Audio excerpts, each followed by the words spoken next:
I am sure sports. You know me there. I'm coast to coast representing. I mean, I say this is righteous representing for Omar. You don't know, come get your sports over here from near and far. Boy, boy, boy, boy.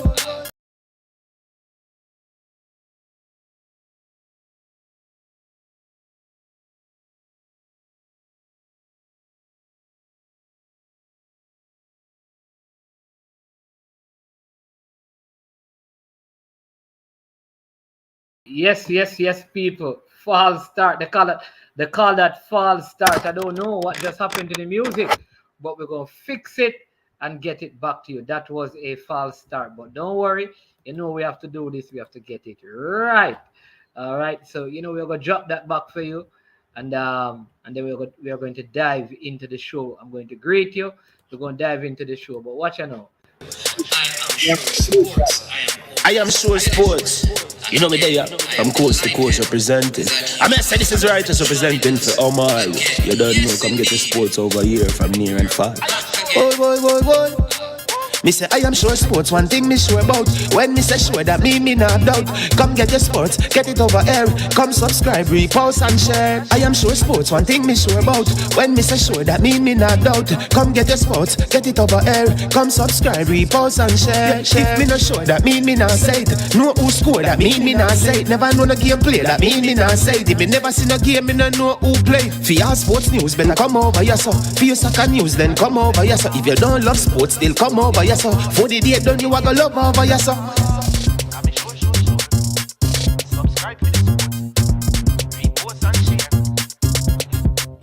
So when it comes on to behavior concerning football, Jamaica is is decent. I am sure that if we can get all of these things done, set in place by the end of April, it gives us enough time before the World Cup campaign.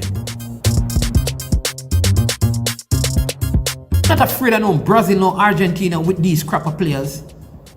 We are good enough. Remember to like, subscribe, share. Listen, comment. Let me know what your thoughts are. All right, there you have it, people. Welcome to I Am Sure Sports. I am Omar Stent. They call me Manage Man, and I'm indeed delighted to have you join me for another one. This is our live show. We'll be taking your comments and speaking with you. Just sharing our thoughts with you concerning the Reggae Boyz squad. It's really a question and answer. I've been having some questions from the comment sections, regardless of what kind of videos that I do. People ask me questions about the Reggae Boyz and stuff, and my reliable sources, my three sparrows always seek to give me information that helps me in assessing stuff. And so I'm going to invite you to come on and join me to ask your questions, make your suggestions. We're going to get into some very intense and wisdom-driven discussion, right? Because we don't have to argue to be right. We can be right without arguments. And so I put it to you that we can have civil discussions where good thoughts come up, where respect is shown, and where advancements are made and solutions are given to problems. And so that's what we are about, right? I want to big up all the vloggers out there, all the persons who are putting out content. I mean, daily now, if you are on YouTube from morning to evening, you can get good sporting content. So many names you can mention. You have Reggae Boy Commentary, you have I Maxit, you have Military Guna, you have Ryan LFC, a good friend of mine, you have Coach Minzy, a good friend of mine, you have the Formula Sport, you have Unseen Sport, you have Primo Vision, I mean, and so many others. You have Dre Anyweather, so many others, and everyone has their different style, their different way of speaking, addressing stuff, of dealing with stuff, and all views must be respected and appreciated because we're all fans of Jamaica's football, and we love it. So one of the first things I want to speak to is just my role, because many persons have this idea that somehow I am part of the JFF, like somehow some reason I have some function with the JFF. People, it is far from the truth, and there's nothing of that nature. No, I'm just a Jamaican who is involved in football, who believes that instead of speaking to things, you must find a way of making changes, find a way of adding value to situation and people's life. And as a person who leads um, hundreds of people, one of the things I always do that whenever we have meetings, I never look for faults. I always ask this simple question: how can we do it better? Because at the end of the day, that's what life is about. We can be very critical to the detriment of people, or we can look at all the negatives and find ways of adding value to these things and making them better. And so I've sought to do that, and many others. Some of us by talking, some of us by engaging in other ways. But the whole idea is that there is an engagement that is necessary in our football to make it better, to improve the quality of it and the success of the team. Now, if you listen to the video and the song that was written for my channel, at the end of it, and this is in April of this year, early this year, when the wage negotiations were going on. One of the things I said is simple as this: that all of these issues with the Reggae Boyz and the Jamaica Football Federation must be resolved by April, or else we're going to have problems in the World Cup campaign. And that is bearing fruit. Now, I'm not here to blame any one group, because collectively, I think everyone holds some responsibility in what is happening.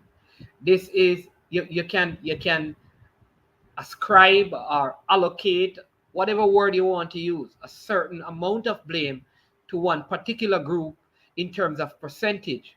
But when you look at it, all the persons involved must take some responsibility for what has transpired, what is happening, and they must also take some responsibility in working together to bring it to a resolution. All right, now you have heard reports of, like, there was two groups that the players were in for the home game against Panama.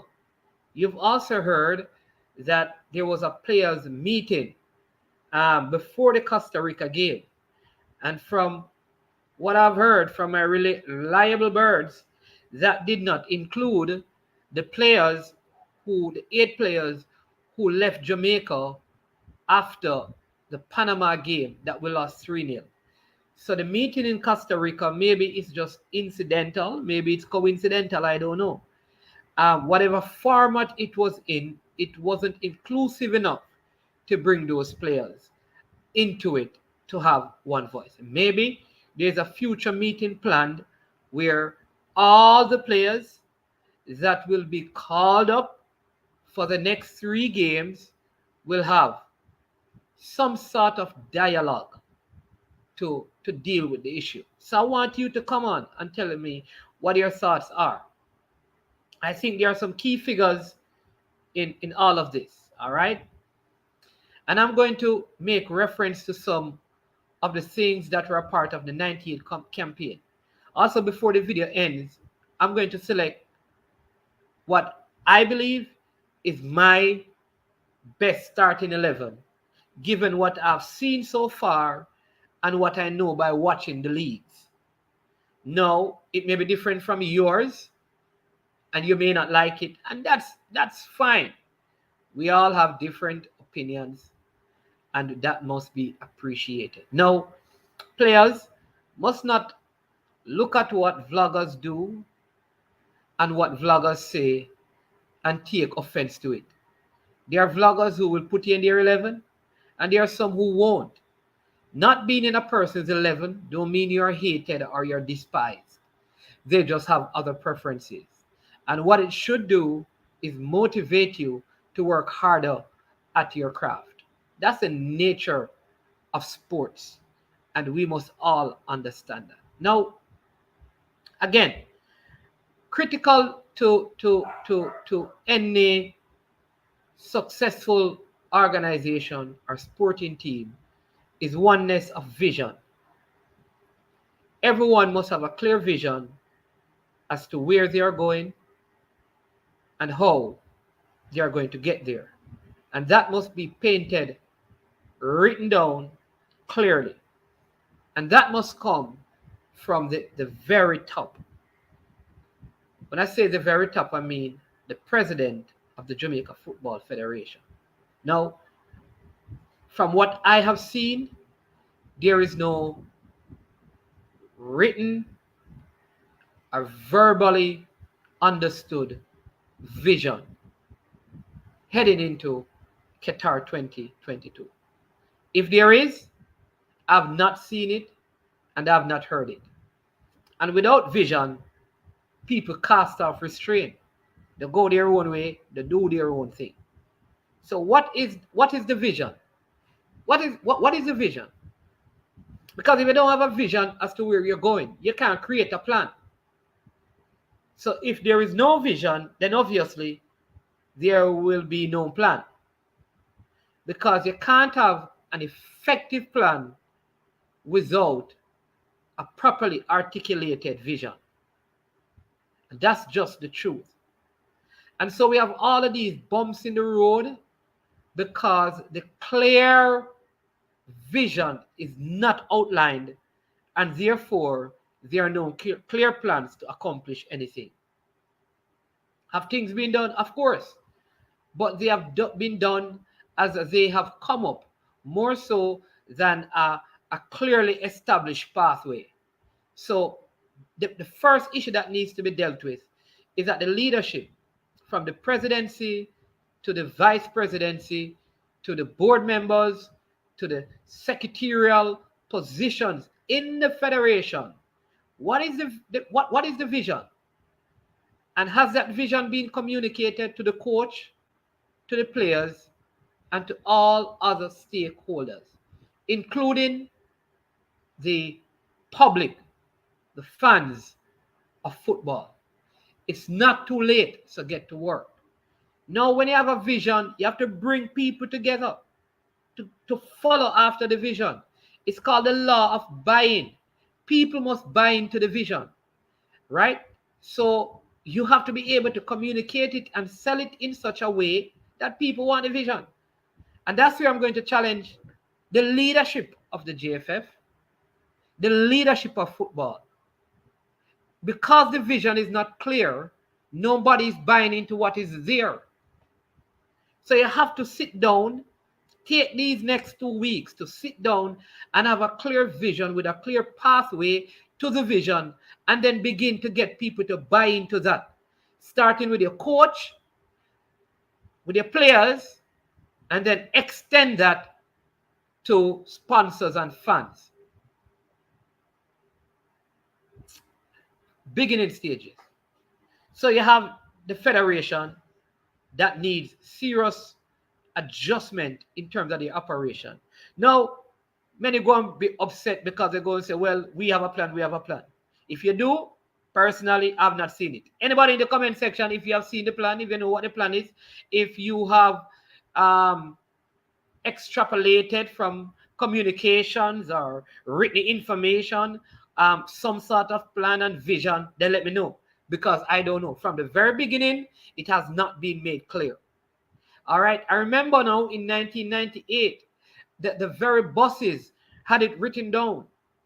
France 1998, and everything concerning the players, even the very jerseys that they had it written on it. Everything. You see billboards all over, commercials on television speaking to this. They had songs dedicated to the team because there was a clear vision. None of these things are happening now, which speak to the lack of a clearly articulated vision. That is problem number one. Because we don't have a clear vision, there is going to be division. And so let me come down to the lower levels of the football. The coach and the players and the fans. there is a great divide. There is a great divide. There is a great divide. No, I'm not here to beat the coach. I am one man who is not going to ball out for a man to lose them job because I don't pay them. It's not my money. And I will say this, that if you are in the legal field, you can check this. The JFF is registered as a limited liability company. They are not an NGO. They are a limited liability company, right? But no one really own it. It's kind of funny how the legal framework is. That means that really and truly, they can fire and hire who they want. So it's not my place to call for a man to lose them job or to be fired from them job, because every man have to put food on them plate. However, I can assess a person's performance and tell you whether I think that performance is good or bad. So let's assess Coach Theodore Whitmore performance, and I'm going to do it on a couple of different levels. One, I'm going to deal with it at management level. Okay, you're not just a coach, The new phenomenon in coaching. Big up Travis. Thanks for joining. Yeah, man. Respect, bro. Always appreciate the support. Man always support the football out in the West. Big up, man. So I'm not here to speak to Whitmore in terms of his person or his personality. I'm going to assess him based on, number one, management. In the new dispensation, in the modern era of coaching, in fact, many of the titles have been changed from coach to even from technical director to manager. Because you have to be able to manage players and manage relationships. From my observation, when I take off these glasses and when I put them on, there is much to be desired in terms of Coach Whitmore's man management ability. Big up Jason Ferron. For too long, the impression has been given that some players have a special pathway to the team. You may not think so, but from the outside, it appears so. Let's go back to some incidents that happened. That is an indication of this. And sometimes even good intentions, the way they are executed, create more problems. When the wage negotiation was going on, one of the utterances was that, I'm going to paraphrase from the exact quote. When Coach Whitmore spoke to us, we decided that we were going to sign. The coach spoke to players who decided that they weren't going to play for the country anymore, given what their wages were. But having spoken to the coach, they made a decision to play. Now, understand how this works in business and in life. If I decide not to, and you encourage me to, there's a you owe me that morally has been established. In other words, I expect if you ask me to sign this, when I was choosing not to even play any more international football, and you tell me to sign, I expect you to play me in your team. And anything less than that will indicate some sort of disloyalty. So it was possible that Coach Whitmore was trying to help, but he probably implicated himself in something that is hard for him to get out of. Because now it seemed like there is a special loyalty for some players more than others. Remember, it starts with the GFF because they don't have any vision that is clearly articulated. So the next thing is that division is going to take place. And it started with this whole thing. So there are a group of players that have a strong bond, and you want that. But football teams are not exclusive to certain people. It is inclusive of all the players on the team. Every single one. And players must play based on performance. And the players must know that from the coach. The coach needs to sit down and say to players, if you are not playing X, Y, and Z, any one of you, even the ones who I asked to sign, you will not be a part of my team. If you don't meet certain criteria, you can't be. It's amazing to me that in the game that Jamaica played against Costa Rica in Costa Rica, the one player, and I was glad to see this, but have you ever wondered why this wasn't a consistent thing with other players on the field in other games that were playing bad? How often was it done? But there's one player, Mr. McGee, who was called to the sideline by the coach, and he spoke to him and he corrected him. You could see that it was in strong terms. Very good that he did that because McGee stepped up his game. I don't see that same kind of thing happening when other players are not playing well. When the left back and the right back, they are not playing well. I don't see them being called over. I don't see that strong gesticulation and articulating arguments to them. I don't see that. And they have had bad games. Mark your credit to Kemar Lawrence because he played better in the Costa Rica game.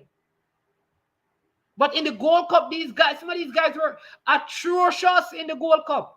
And I didn't see them in the middle of the game being called over by the coach and spoken to. Why am I raising this up? Because there are other players who will look at these things.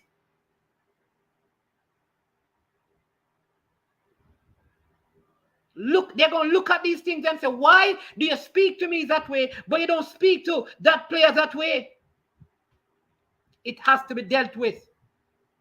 And so, Tapper, I watched you. Growing up, I watched you. Man, you used to be a bad baller at SEBA.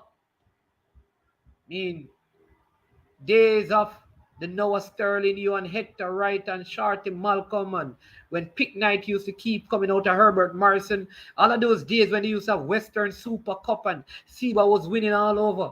Great footballer. You're a legend, bro. Big baller.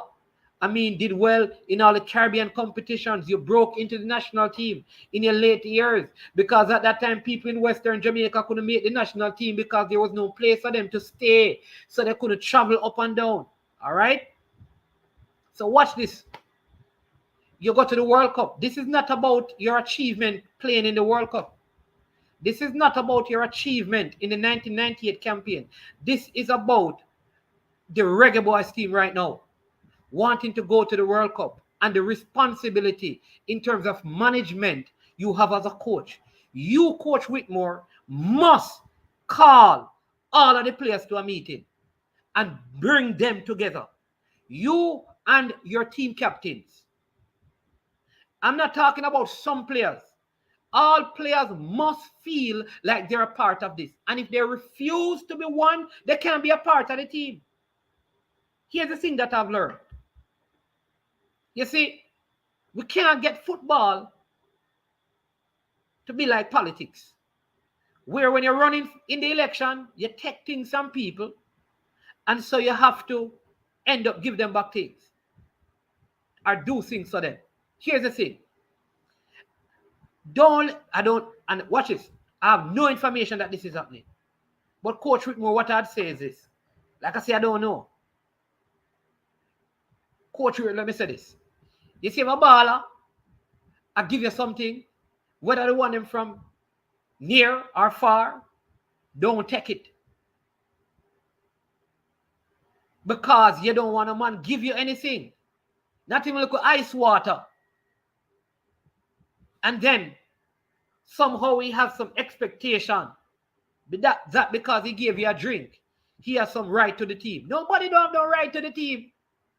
You earn your spot on the team by your performance. I'm getting to this because I'm going to pick a 11. And there are some people who played who are not supposed to play. Not because they are not good, but they are not part of our my best 11. They have potential. They can be a part of the squad.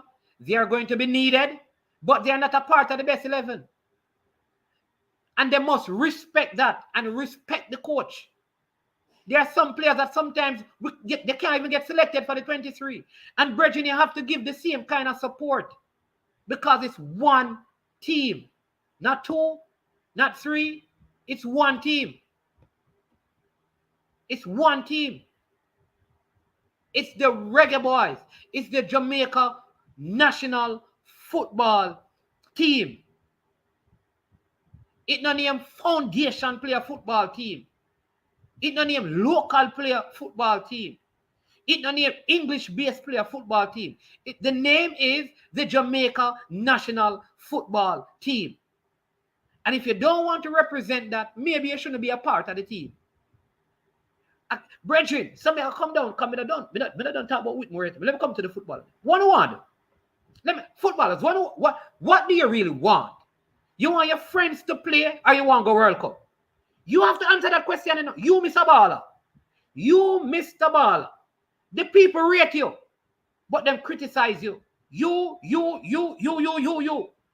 The bird, I listen to you. The bird has been listening. Every morning the bird comes. The bird comes and he sings some stuff. I hear it and I interpret it. Mr. Baller, what do you want? To go to the World Cup? Do you guys remember, people, that there was a group of players who went to the World Cup that never put on jersey? They were part of the campaign. But their joy, watch this, they weren't selected in the squad. But they were afforded the opportunity to go to the World Cup. People like Dean Sewell, they were there for the duration of the World Cup. Brethren, is to go to the World Cup. And maybe you're not a part of the 23, but you get to go there. There you go, Chris Wilson. Yeah, man. Mark Wilson, Winston Anglin. Yes, sir. Steve Malcolm, Paul Davis, Calvin Wappy, Valentine. Of course. Remember all of those names. From the Cape Donaldson, we can go to Carlton Alexander. We can go to Al Budmar and them. We know the Western football of them. We know them time they have violet kickers with the Foster brothers and Barrett. We know you had a Fogo team that came up. We know about Ainsworth Cars and Socrates Christian. Whitmore Big Baller. We're not talking about his footballing achievements. We know you're big, bro. I'm not even going to measure what I did at St. James or anywhere else. I'm talking about the national team because this is it. And people call me your defender. Say, I'm always defending you. Because prior to this, I'll tell people he had a good record. But when it comes on to the management of the players, the game have to step up. The management. And here's why. Coach Whitmore, you're not going to be in this job forever. You're not going to be in this job forever. You cannot be in this job forever. When you leave this job, you don't want to go down. You want to go up. And what people are going to look at is not just your record. They got people going to look at. If a club in the Caribbean or say a next nation in the Caribbean is looking for a coach, when they are looking and if they're going to call you in, they're going to look at your ability to manage the players, how you communicate. So, Tapa, I want you to lift your levels. And if you realize that you need to do so well that your career goes beyond the Jamaica national team. What about you, Paul Young? Yeah, man. Altiman Butler. Big name. You ever hear about, hold on. Kevin Williams. You know Carl Binger? Wayne Palmer. Let me call some Galaxy footballers used to play down at Woodside. You know Montague Long. You know them ballers there? Eh? You don't know them ballers, them man. Don't let me give an old time baller name, you know. You understand me? You know what, Tedroy Jones? Don't let me get into that. But I'm come right. So Coach Whitmore, here's what I want you to do. I want you to improve your communication. In other words, even if it means that you need, hey, Kevin, this must be.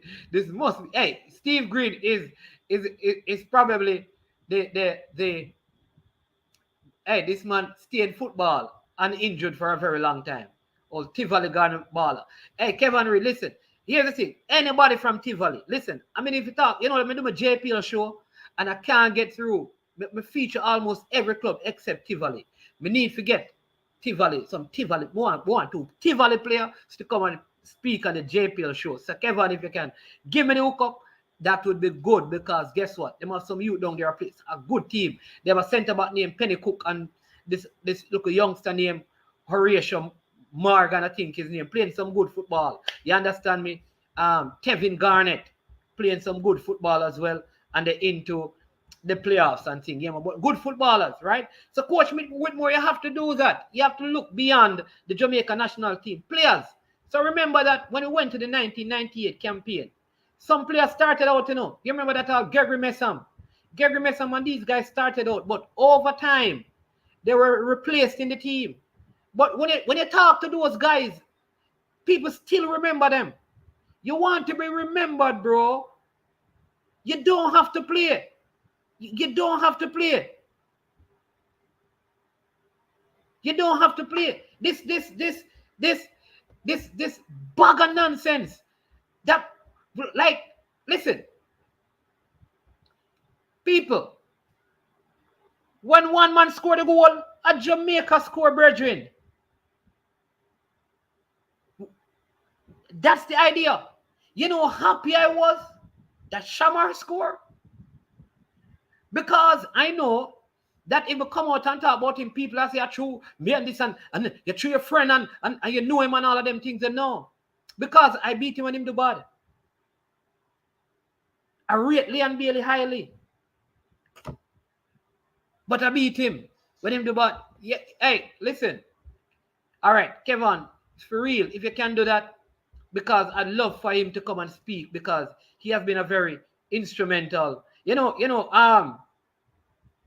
even know this, Kevin, but people, sorry, let me just break and take this comment. When I played under 20, Tivoli had a team with Teddy, and at that time, Fuller was on the under 20 team, and Anthony Curtis had left Constant Spring and played that under 20 team.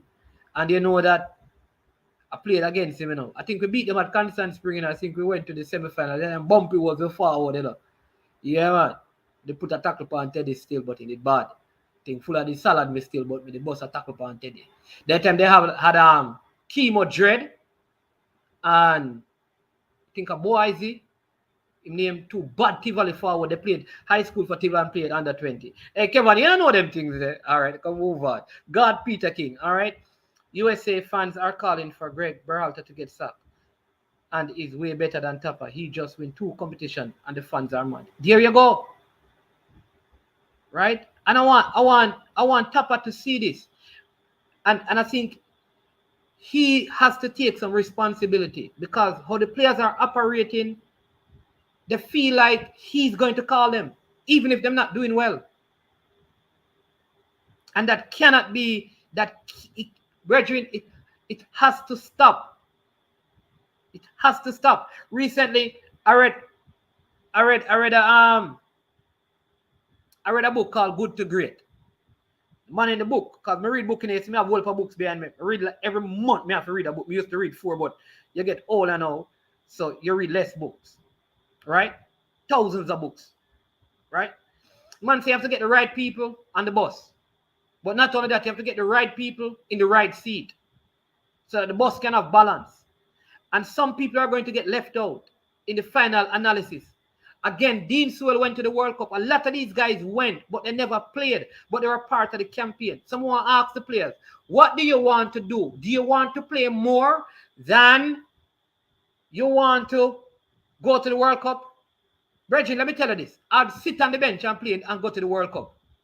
If I had an option to say to somebody, listen, I went to the World Cup, I would prefer that than to play every game and the team don't go to the World Cup. No, I respect your confidence. I respect your confidence that you believe that you're good enough. You have to have that confidence. But when you see better players come in, brother, you have to submit. You have to respect that. And make the coach make him decision and you don't feel bad about it. Just work hard on your game. Work hard at your game. Because this division will destroy the team and mess up some of your career now. Listen, let me tell you this. Brethren, if it's a 30-man squad and you are the 30th player that go to the World Cup and you don't get one game, but you go to the World Cup, I want you to understand this, that your value on the transfer market goes up. Get the vision, brethren. Get the picture. You should be the one saying to the coach, coach, you know that, boy, I tell you, listen, as a captain, you're supposed to walk up to the coach and say, coach, you know that we have Kemar over here and I know him good enough, but some of the teams him now going to match up against some of the teams them well enough. We need to find the next left back. That's what we need to do. And Kemar need to know that we don't hate him. But in the team, we need the best collection of players. I'm going to come say, man, I fight out. Man, imagine me and the money are Bridget, I'm going to fight me out. Bridget, nobody not fight you out.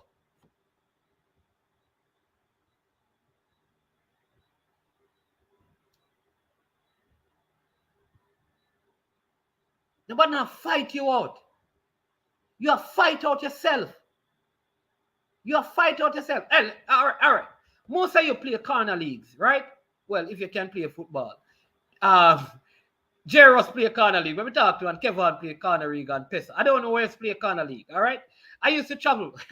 I used to hustle football in my early days, right? I used to travel from Kingston, go Lawrence Tavern, then you go on a Westmoreland, go play a pot of gold, me stop at St. Elizabeth. Me just go over and hustle up beer money over a weekend. I play beer corner league.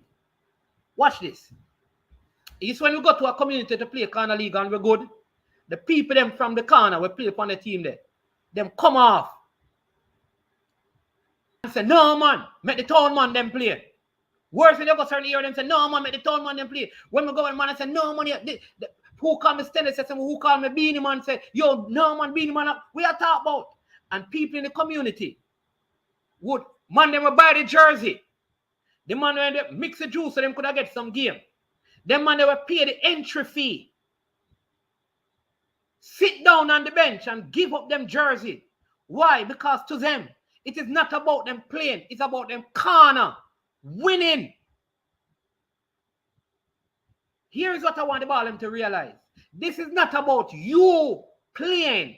This is about Jamaica going to the World Cup because that will be better for you. Virgin, get the vision. Get the vision. Get the vision.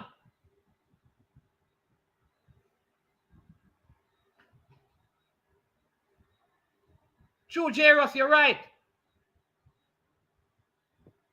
You're right. Just an Andrew. You say don't play. Jairus, monsieur, so every time you talk about ball, you know, monsieur, you're a big baller. I can't believe it. Yeah, that is the thing. They had this football, I remember. I mean, I'm playing corner league. And they had this footballer named Aldian Bailey. And Hector Linton came to the side. Man, them say me have sit on bench. Brethren, when I hear that Hector Linton. What? Hector Linton? I'm willing to sit on the bench. Because them man, you understand me? Then they're better than me. They were better than I was. That's the point I'm making. Don't you find it strange, people? Let me give you this. When Dean Burton, Paul Hall, and Fitzroy Simpson, the first three, people forget that Dean Burton only followed them on the trip. And he was in the stands and they kind of asked him, and that is how Simoes actually got him in. He never came. He just came on the trip with them because he had nothing to do, really. He came on the trip. All right? So I want to hear this now.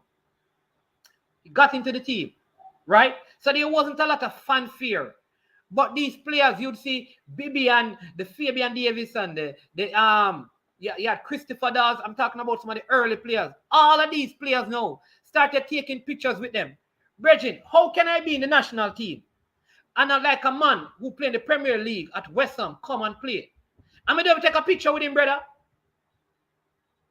Michael Antonio is here, and that's when none of the young ball. It shows you that something not right.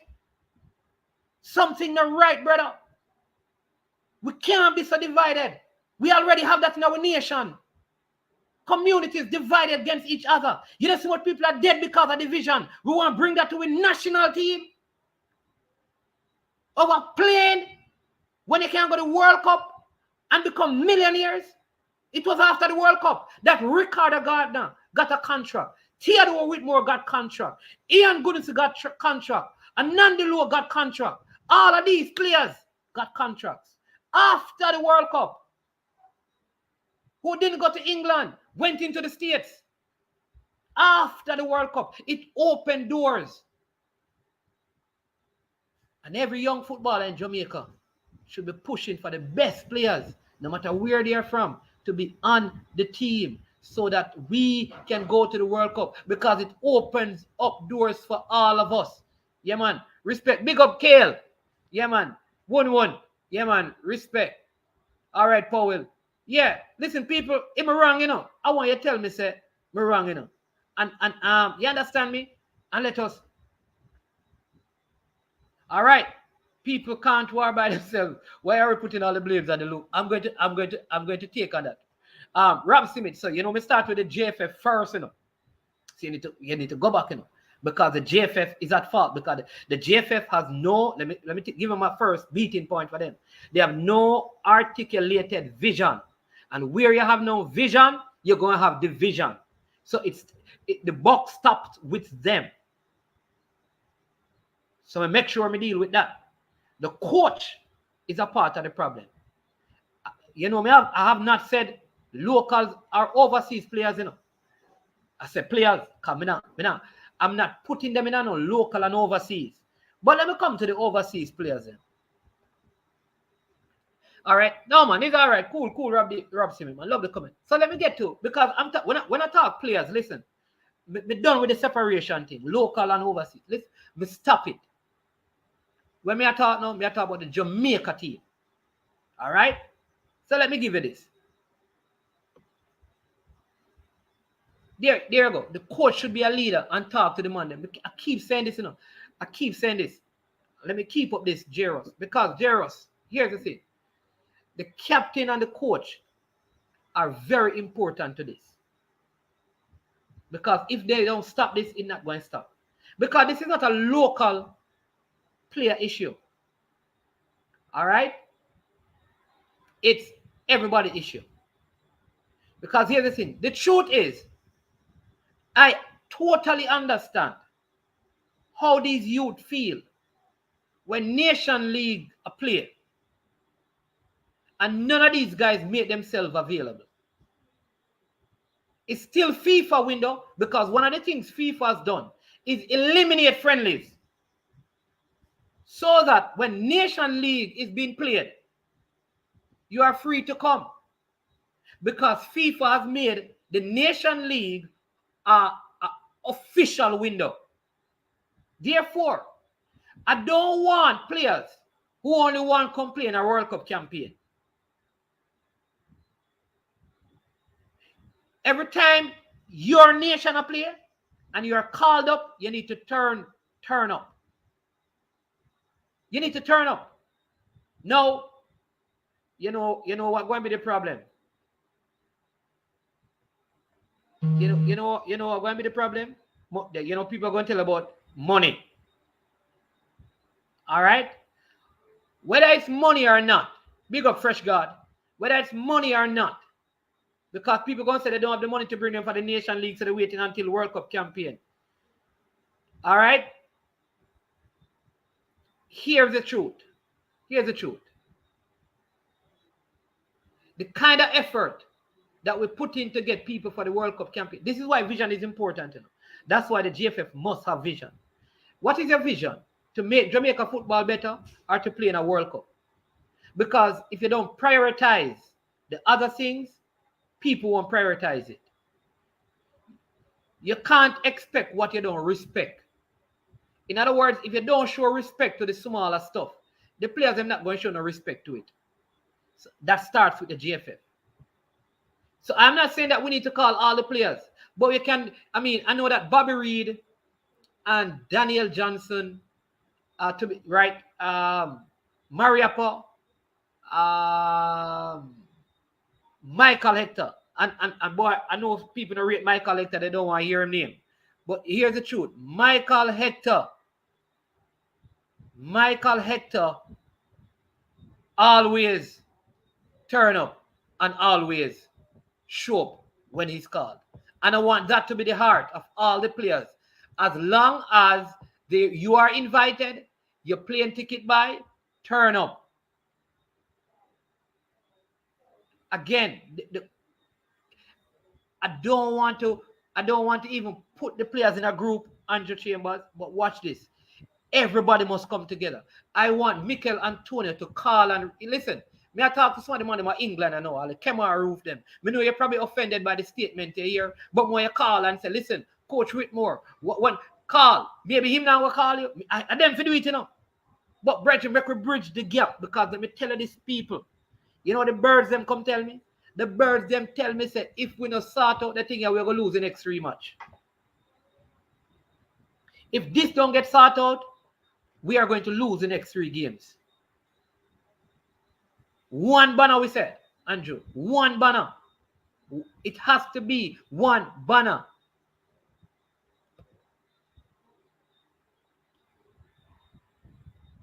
Yeah, from the championship. There you go. So that's what I'm saying. It is, you see, 1-1. So here's why now the GFF must take some responsibility. The lion's share the responsibility. Why? You can't have players who want to come into your team. You don't call them. You don't work out the paperwork. And then when they turn up 2 years after for a World Cup campaign, the whole nation believe like this is the reason why they are here. You have to communicate. That's why, you listen, I tell people this, transparency will always cause trust to be built up and credibility. It's when you're transparent, people can trust you. You see, if you're open and honest, even if you're doing nonsense, people know what to expect of you. Yeah.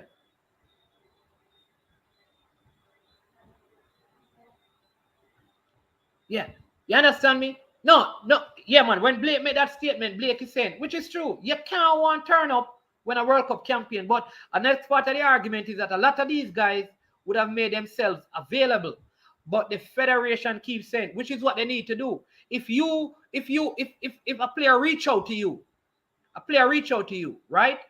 When you call him into the team, you have to turn up to the Blake and say, listen, the truth is this guy called us in 2015. We were not able to afford it. We didn't think we needed him, but now we're going to call him in. Listen, talk to the captain, brother. Talk to the captain. Talk to the captain. If you're going to do a thing in our company and you're the CEO, you go to the supervisor. So Whitmore, watch this. The JFF are the CEO. Whitmore are the manager. The captain is the supervisor and the players are the staff. Here our information need to travel from the CEO to the manager, right? Bam, to the supervisor, then bam, to the staff. So here's what happened. Once this thing will go, we need to meet with Mr. Blake. But you know what happened? I'm telling you already what caused this, Remember what caused this, The only, one of the main reasons why some of these players were called is because of the same wage negotiation. So there was no plan in place. It is just by coincidence. We keep forgetting. That is why some of them were rushed into the system. So there was no, they weren't able to, I need to find the word, to like any bridging of the gap to bring them in. It was just rushed because one set of players not coming, let's get a whole new set of players. It can't work like that. There was no strategic plan in place. None.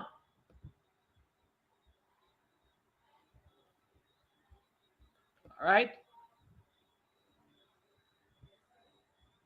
Yeah, man. Fresh God. Me agree. I agree with you. You know. I agree with you.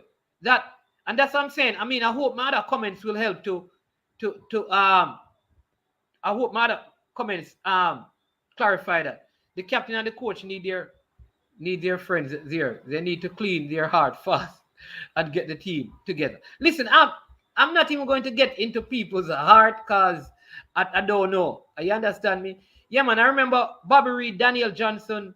Long time they were here because I went to Catherine Hall and watched I think Bobby Reed play. I think when Leon Bailey was just playing at the early stages, I think even at the National Stadium, I think Bobby Reed and Danny, so some of them were there. All I'm saying though is that here's what needs to happen. And this kind of started bad because a lot of these players, though they wanted to play for Jamaica, how they were brought into the team was unfair to them and unfair to the local players. And that the GFF must take responsibility for. How were they brought in? How were they brought in? They were brought in as, okay, you guys don't want to play for the money we're offering you. So we have other players here. So that created a tension between both sets of players. That is what really happened, you know. That is what created the tension.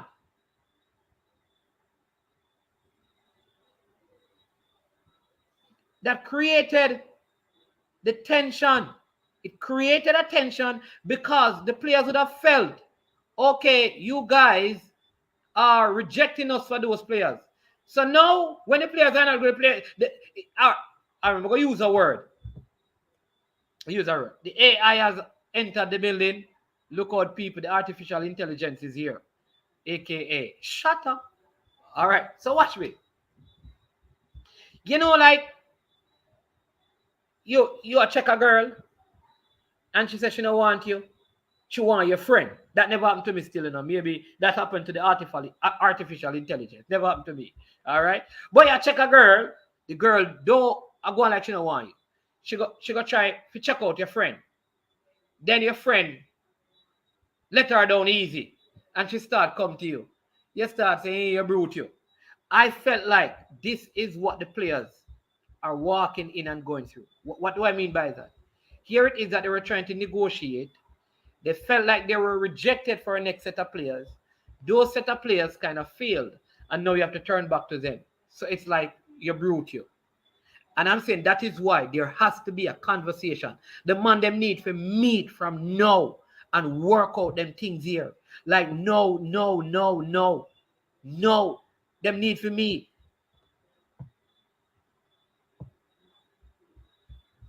All right, so I said, let me take some more comments and then Blake wants his friends to play. There are a few players I can call out on this. Whoa. Kevin, here's the thing. You can probably do it in the comment section, but the thing is that I don't know, but it can be. All right. So let me take this. The fans base divided. Some hugging up the wrong, and some people talking out on the wrong. So we in divide at this point. All right. So Fresh God. All right. How are the fans divided? How are the fans divided? So many comments coming in, people. People say, stop playing yard ball for English. No, man. Listen, people, here's the thing. I think even I've heard some of the players. Listen, let me say this to you. I've listened to the players. At some point, even Andre Blake, Kemar Lawrence was one of the first players, and I must commend him. Kemar Lawrence came out and said, isn't this true?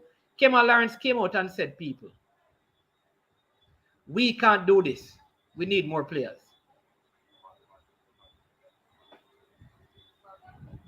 Kemar Lawrence came out and said that. You understand me? So we have to big him up for that. He came out and he said that. Andre Blake did not say he doesn't want them in the team. In his initial statement, what he suggested is that they should come for other occasions. Reasonable statement, because those are true sentiments. But you can't blame the players for that.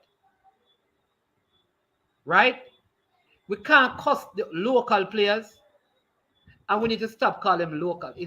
This is what me I try to get us out of a fresh card, because we have to realize that this is one set of player. All kind of mix up happening to you, man. You just don't know. Hey, Shatter. Reggie, you make me laugh. I can't be sure, brother. Brother, relax, though, man. And leave the nonsense. No man, I cuss out about local base and UK base player, bro. And the fans, them a cuss each other over it. So it's a divide. That's all I'm saying. Okay. All right, people. You have heard me say this. I watch the JPL. If schoolboy football playing, I watch schoolboy football. I watch some of the league them even when people say them hard to watch. All right, and I'm going to say it again. You see, right now, having watched the JPL, let me big up all the people, because you have Fabiki Farkison gone overseas, Slovenia and alone. You have the youngster from Harborview, Johnny Talbot, just get a contract. You have a couple of Cavaliers players that at the end of the season they're going away. Good job. Doing a good job. I don't think they are going away because they are peaking yet. They are going away so that they can develop their game. And this is my opinion. My opinion is that right now in the local league, if we are going to select 23 Jamaicans for the next 3 games, I don't see a local player that would start or be in that 23, given the players that we have. And that is no disrespect to them. There are many good young players I see, right?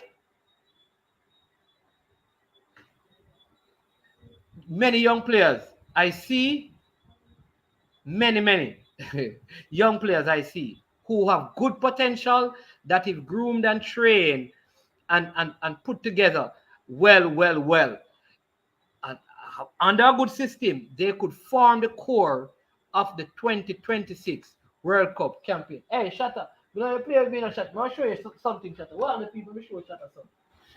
Let me show Shatter. Where Shatter there? Look at this.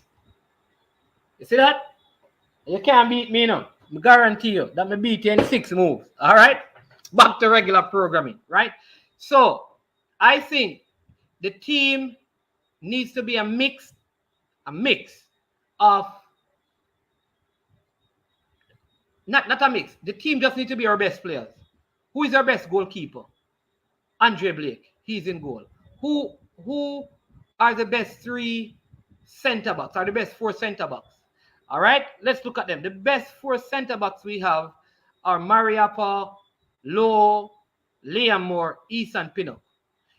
Best 4. We need to find when the game starts. The coach, these are his best 4 center backs. The coach need to make up his mind who is best to play in whatever position. All right? Who are our best right backs? Right? Let's say you need 3 right backs. You have Javane Brown, Alvas Powell, and I would say Wes Harding. People want to squeeze in O'Neal Fisher. I would not have him. That's my opinion. Because he would be the 4th. He's not in the top 3. I think that is what we need to do. Forget who is local or not and find the best players. From that, the coach needs to select the best 11. It cannot be, all right, me used to you, so you play. No, that can't work. I tell you already about the corner league thing. All right, yeah, you understand me? The corner league thing can't work. It has to work. Listen, you're very good. You have been serving us, but guess what? Time. We need somebody else. We need a different. Somebody better has come. Mr. Porter is in this thing. All right, anybody here? And I see Ian Campbell. Big up everyone in this thing. All right, how many of you were watching the campaign that led up to France 1998? I don't know how old people are, but I suspect that Ian is a little bit more mature and Mr. Porter. I could be guessing. I figure Mr. Porter, Coach Porter, and right. So watch this. Many of the players who started out in that campaign, you see when the second round of the final stage started, them never get in the 23. Remember, they played every game up to the first 5 games. The first 5 games. The first 5 games in the last stage. Because remember, after that, you had Dean Burton, Paul Hall, Fitzroy Simpson, Peter Cargill. Those guys came into the team. There you go. All right. What happened also is that you remember that he had players like Dean Sewell, Fabian Davis, Gregory Messam. These guys were not part of the final squad. I think there were around 7 of them or 8 of them possibly who ended up going to the World Cup because they were in the early stages, but they were not good enough. And listen, Balakar and people like me who love local football must understand when better player come, better player they're here. And the better players must play. The better players must play.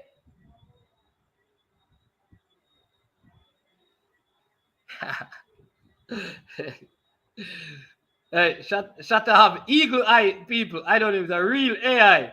You're gonna check out everything. All right, Shatta, one of the days you need to interview me and we can tell you about my football. All right. Yeah. Dean Sewell, no man. I know football family are the same. He was a part of the squad, but when we went to the World Cup, these guys were not a part of they were never a part of the match squad. They were just brought there as some additional players, having participated in the campaign. I am sure that was I'm sure because at this point I was at Constant Spring. Was in the final squad. Dean Sewell was in the final squad. Big up Ishi. Mr. Porter. All right. Football farmyard. And listen, you see, we said that. I stand to be corrected. But I was at Constant Spring. And he went to France, but he was not in the final squad. He was not in the final squad. He was never on the bench for any other game. Right? No, that was Messam, Donald Stewart, Chingsu, etc. I think Dean Sewell, really? He was a part of the 23? All right. Man, never correct me.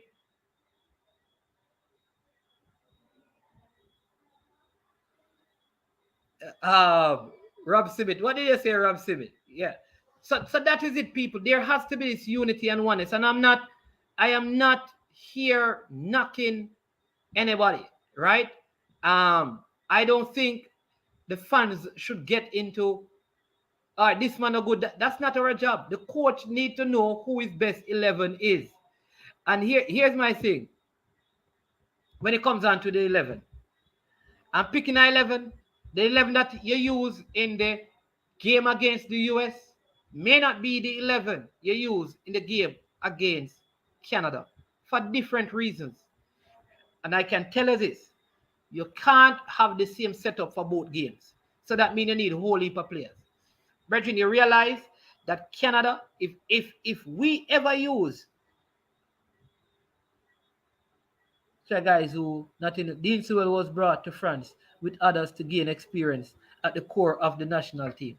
All right, so everybody information different. See, Mr. Porter confirmed with me, but the man them say was there. I know I was at Constant Spring, but if them say make this final squad, I'm not going to. I am never going to argue. But I know that when I was at Constant Spring, he never. But I could be wrong. Maybe Ishi can tell us because he was up there close to Constant Spring as well. But here's the thing. With if we use, for example, Alvas Powell in the game against the US, which is going to be in the US, travel back to Jamaica. It will be foolhardy to use Alvas Paul at right back again against Canada.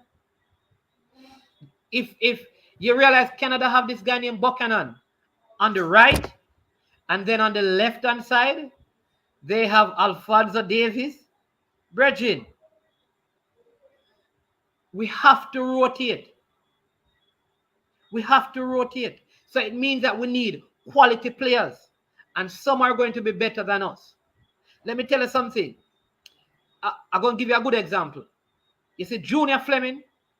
You see, when Junior Fleming was in high school, I tell people that he was one of the best high school footballer. Not because I think he was the skilless, not because, but he got the job done, and he was a hard-working youth. All right, I don't know about his personal. I'm talking about what about what he did on the field. All right, but right now, I don't believe he is the best person to start on the left side or on the right side.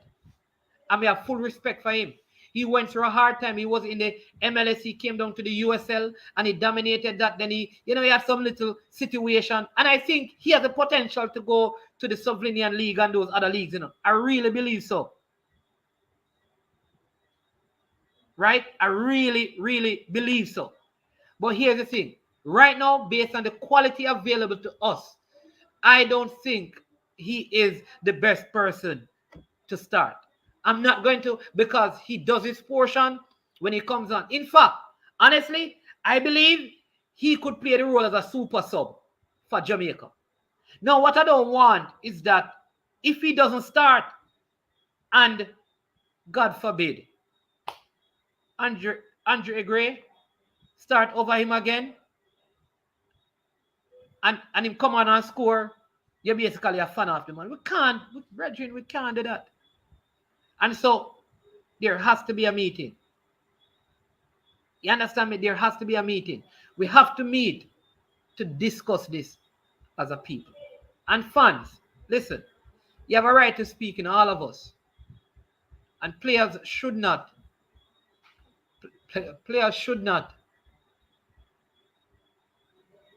come on to social media platforms, because they don't have to, and listen to what fans are saying and then get upset. Like, you can't take the sentiments of the fans to lead you into decisions. Can't. Let me say it again. What do you want to do? Let me tell this. Every person in here, from Balakar, who love the local footballers, to the next man who probably rate overseas footballers. Watch this.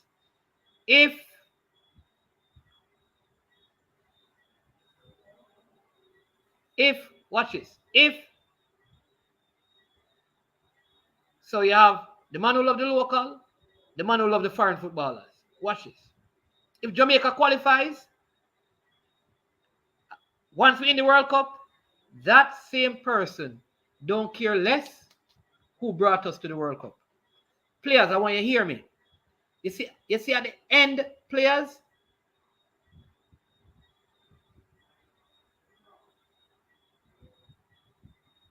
you see at the end, players, let me say this again. Players, at the end, if you hear this, at the end, the same people who are saying want you or don't want you in the team, when we get to the World Cup, they don't care. The only time they're going to care is if we don't make it. You see, once we make it, nobody cares. Nobody cares. People just want to get to the World Cup. That must be the vision. Again, Chris Smith, if this is so, because I wasn't close to the program, maybe as you and Mr. Porter were. But here is the truth, that this is the thing. Simoes was not just the coach, he was a technical director. And you remember, people forget that there was a big problem one at the time, big rumors. You remember what the rumors was about Walter Boyd coming in the team? Anybody remember that rumor? It had something to do with Simoes and blah. Remember, Simoes had his own challenges. But here's the thing. He was able to deal with a Walter Boyd. And then all the overseas players, somehow everybody gelled. Initially, there would have been some resistance. So again, who it comes down to? Who it comes down to? It comes down to who? The coach. It comes down to the coach. The coach must be more than a coach, a tactician. The coach must become a manager. A manager. The coach must become a manager. Listen, Ian Campbell can tell you this, because he's very astute, and the AI, Shatton, J. Ross, and Fresh Garden, all the other bright people can tell you this. That, brethren, in management, in leadership, you have to learn to manage people. If you can't manage people, you can't manage any organization. I'm telling you that.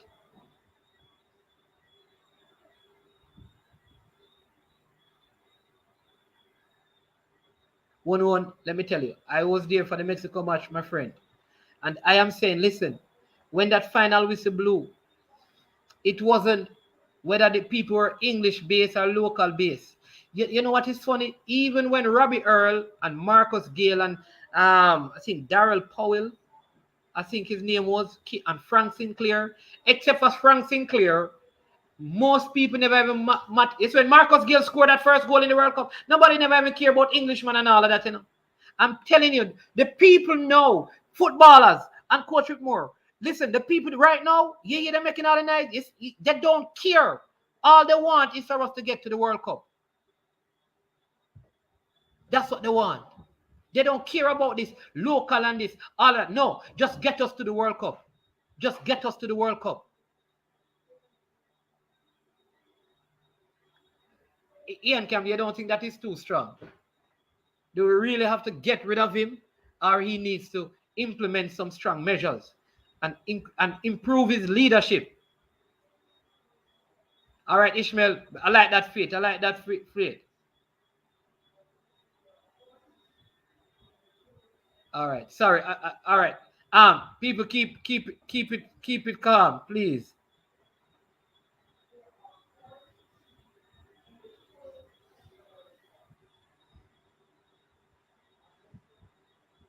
The squad just won, I can't remember. Okay. All right. So I think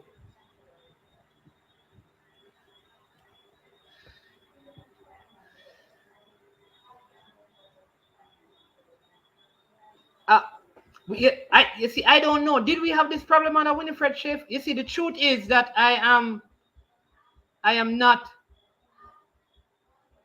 I don't know, but Chris Smith, I'm going to take a word for it that we never had this problem on a Winifred Schaefer. And maybe it's a problem with having a local coach. You see, this is why, all right, I know people going to probably say me don't like Whitmore, but it has nothing to do with that. Brethren, when you come out, listen, me used to go a match because Tapper is there. Please don't take it like that. But here's the thing. I think this whole issue of local coaching is a problem in Jamaica. Too much. You remember why John Barnes left Jamaica? There you go, Shatter. Shatter, you look like I read my book, them in a Shatter. Hey. Right? So watch this. We have to. Let's go back to this. Because I don't know what happened under Winifred Schaefer's leadership, but these issues were certainly not there. And one thing I know is this. Everything rises and falls on leadership. I want Tapper to know this, that for his career as a coach, it makes sense. It makes sense for him to get this right. Because there's a time coming where you may leave, watch this, where you are going to leave Jamaica football and you want to go up, not down. And here's the thing. When the people look at you, they're not going to just check your results. They're going to check your management. They're going to check how you deploy your tactics. The people the coaching know, you have grassroots training, you have learning formations, and then the highest level of coaching when you're doing coaching courses is how to be victorious or how to defeat all systems. That's what the level A coaching is about. They teach you at that level, at the highest level, how you can beat different systems. When you hear Tuchel and these guys talk, you know that they are the highest level because they know how to set up against different systems. That has to do with management because some players are not your best choices for certain systems. And so we need good players. There was a lot of tension between Gail Sinclair and Powell when they joined. It's been conflict ever since. Yeah, there was because I think these guys, the issue with these guys was because they came in for the World Cup, right? But I remember clearly that Marcus Gale, I don't think Marcus Gale started. I think Rabiel started, and Rabiel scored that goal, and everybody forgot about it. But the point I'm making, though, football farmyard, what should be the vision of the player? Should the player's vision be to play or to, I want an opportunity to be at the World Cup, even if it means sitting on the bench? For me, my vision would be to get to the World Cup because as an individual, if I get to the World Cup, it increases my value as a player. It opens more door for me. The rank of the nation goes up. That means I'm able to play against better teams, which means it opens so many doors. And all I'm saying is that we are missing the big picture if we're focusing on just being on the field, even when we know that we have other things. You understand me? When we have this big vision in front of us and we are being very myopic in our thinking, we just want what is right here, right now. In my opinion, the coach, I think, I hug up something. In my view, and this is what I'd love. I'd love for the coach to come out, like you see when like coming out and talk about start how the 8 players play. That's not important to me, no. What I want to hear from the coach is what is causing the discord in the team and how you're going to stop it. That's what I want to hear. What is causing the discord in the team and how we're going to stop it moving ahead.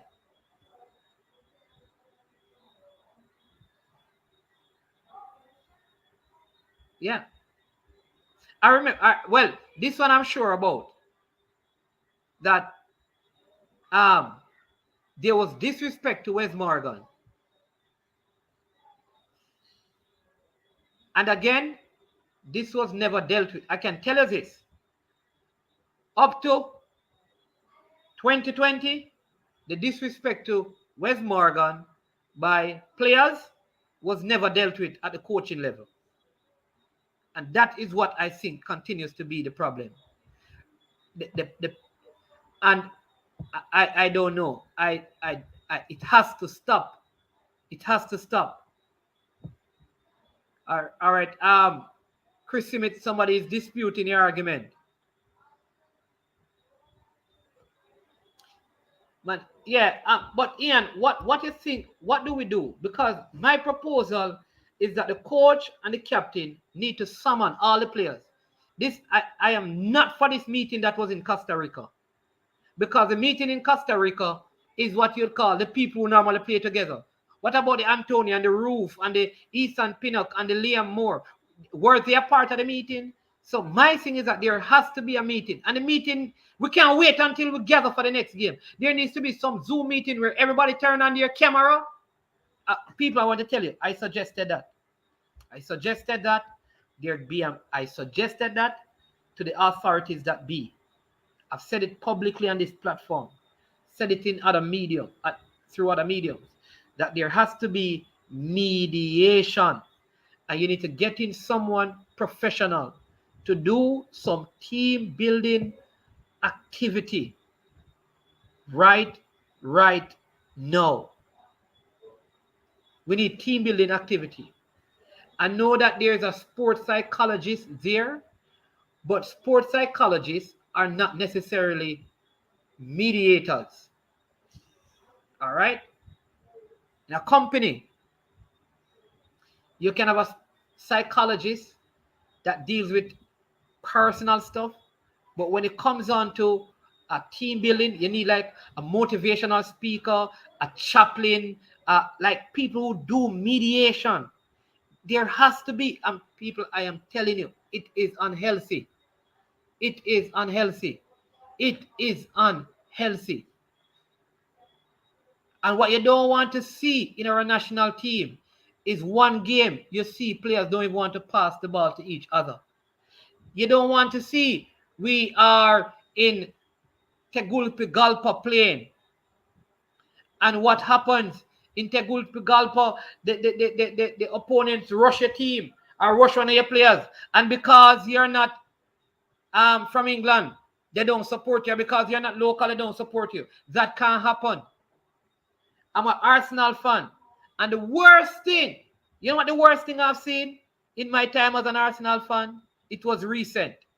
Arsenal is playing a game against Tottenham Hotspurs, and a friendly game.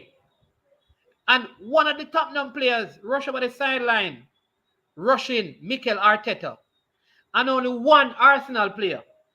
There was no Aubameyang, none of the other players went over there in defense of their coach. You know what that said to me? They don't respect the coach. Check when players get injured and go down on the field. Who go and look for them? Check when players score a goal. Who go and celebrate with them? Just check. It is obvious. The thing is that you can't hide division, you know. It cannot be hidden. Division cannot be hidden. Respect, fresh God. Division cannot be hidden.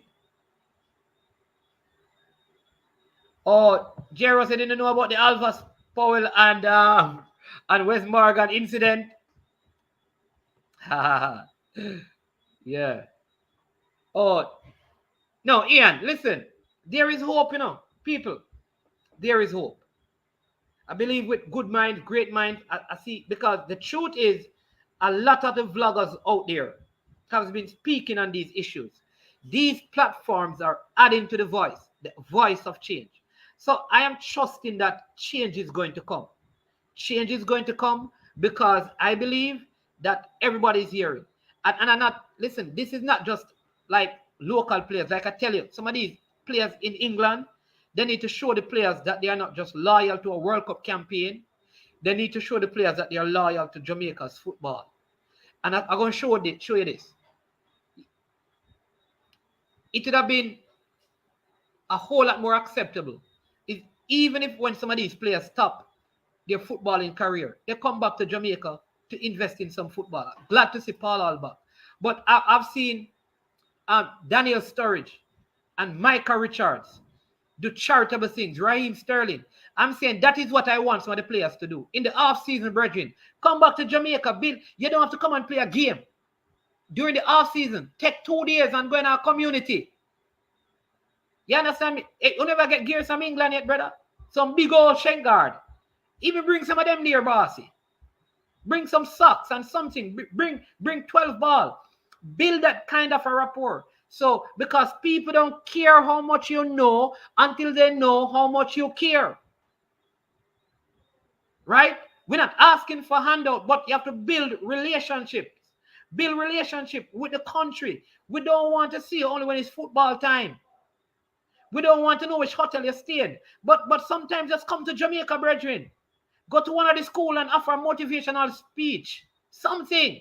Work something out with some organization. Work something out with Food for the Poor. One of those places and say, listen, we want to fly into Jamaica to donate some stuff. Where do we go? Do something. Because I understand the cry of the local players. They feel like these guys only turn up for World Cup campaign. But people, you know, so there's a particular ball on the team. They will give you a name. Well, initials, AP. Only competition him turn up for. Him not play friendly for Jamaica. AP is the initial. Check it out. World Cup qualifying playing. I think alone them on the play. AP is the name. That is all I will say. If you figure out who, You figure out who. They will get over this constant division is to upgrade our local league. Really, Ishmael, how that gonna work now? Because that is years, you know.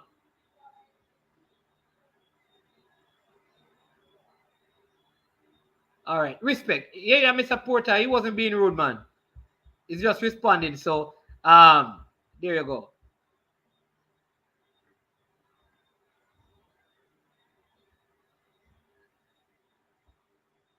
Yeah.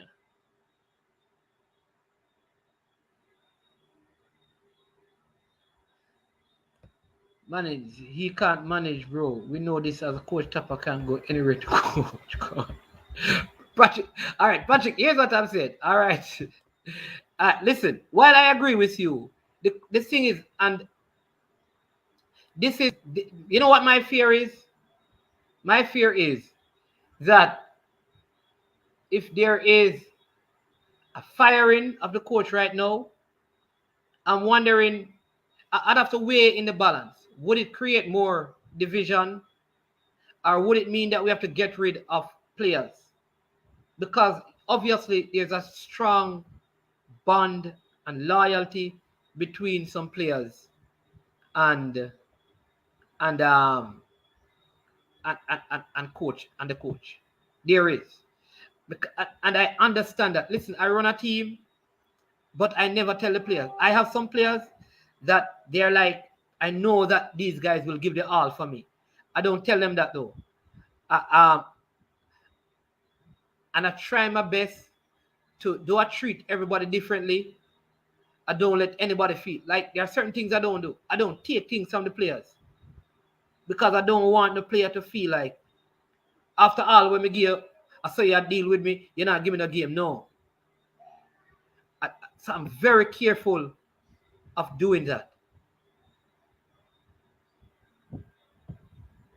And so I think that this management, but Patrick, really, all I'm saying is that what happens though, if you're removing, will there be further division in the team? Or should we seek to restore the relationships? And then if the performance continues to decline, then we consider that, seeing that we would have restored, because it is already so divided. I think moving any one person right now would to further divide it. So my suggestion would be at least take some time to restore some level of oneness and unity, and then you can take other decisions. It's like one step at a time. That would be my approach to it. That would be my approach to it. In the game, he did something, and West was telling him something, and then disrespect the man, and the man told him if he continue like this, he won't make it in football. And it went beyond that.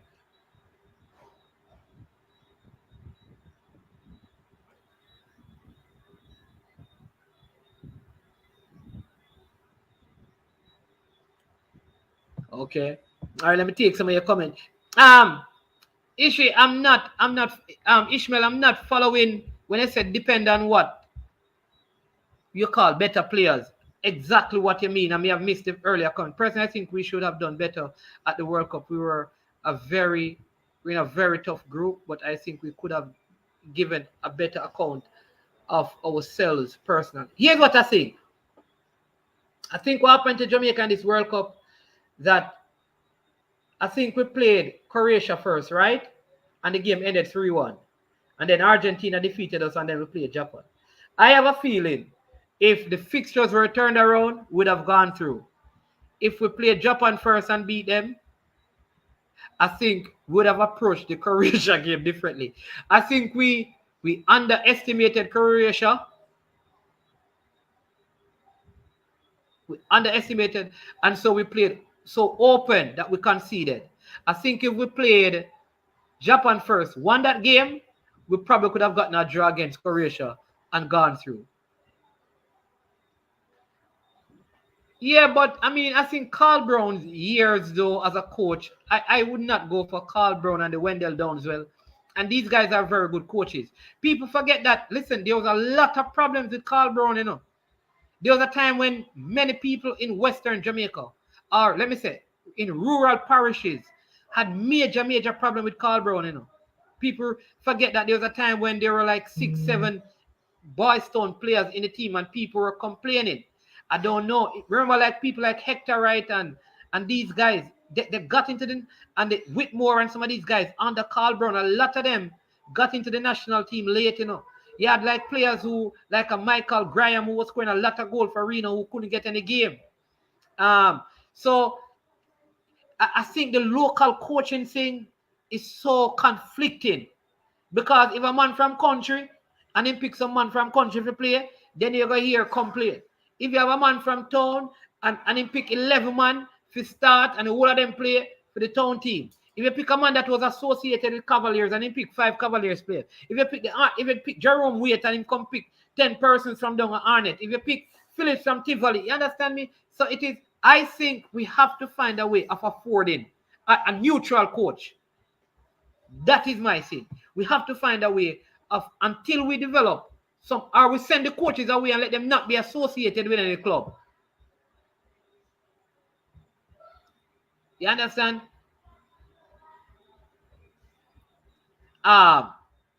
Chris, let me just say this. Chris Simmons, I really don't think anything. I can't say I didn't see all the comment, but please, you understand me? I mean, we don't need, please let us not. You understand me? Just tone it down, man. I apologize on behalf of, and you understand, whatever it was, my apologies. Though it wasn't me. But let's not go there. We can see we can help to fix some of the issues. So that's what I would suggest. I'd suggest that we get somebody neutral. Or yeah, I think Jeros, hey, you can got the money more than Jeros. That's why you don't play football in Jeros.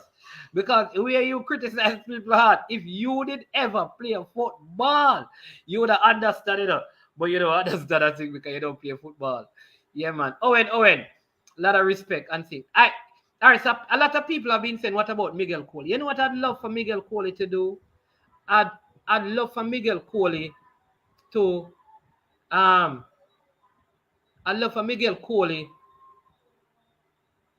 see if you could take on one of the Caribbean nations as a coach.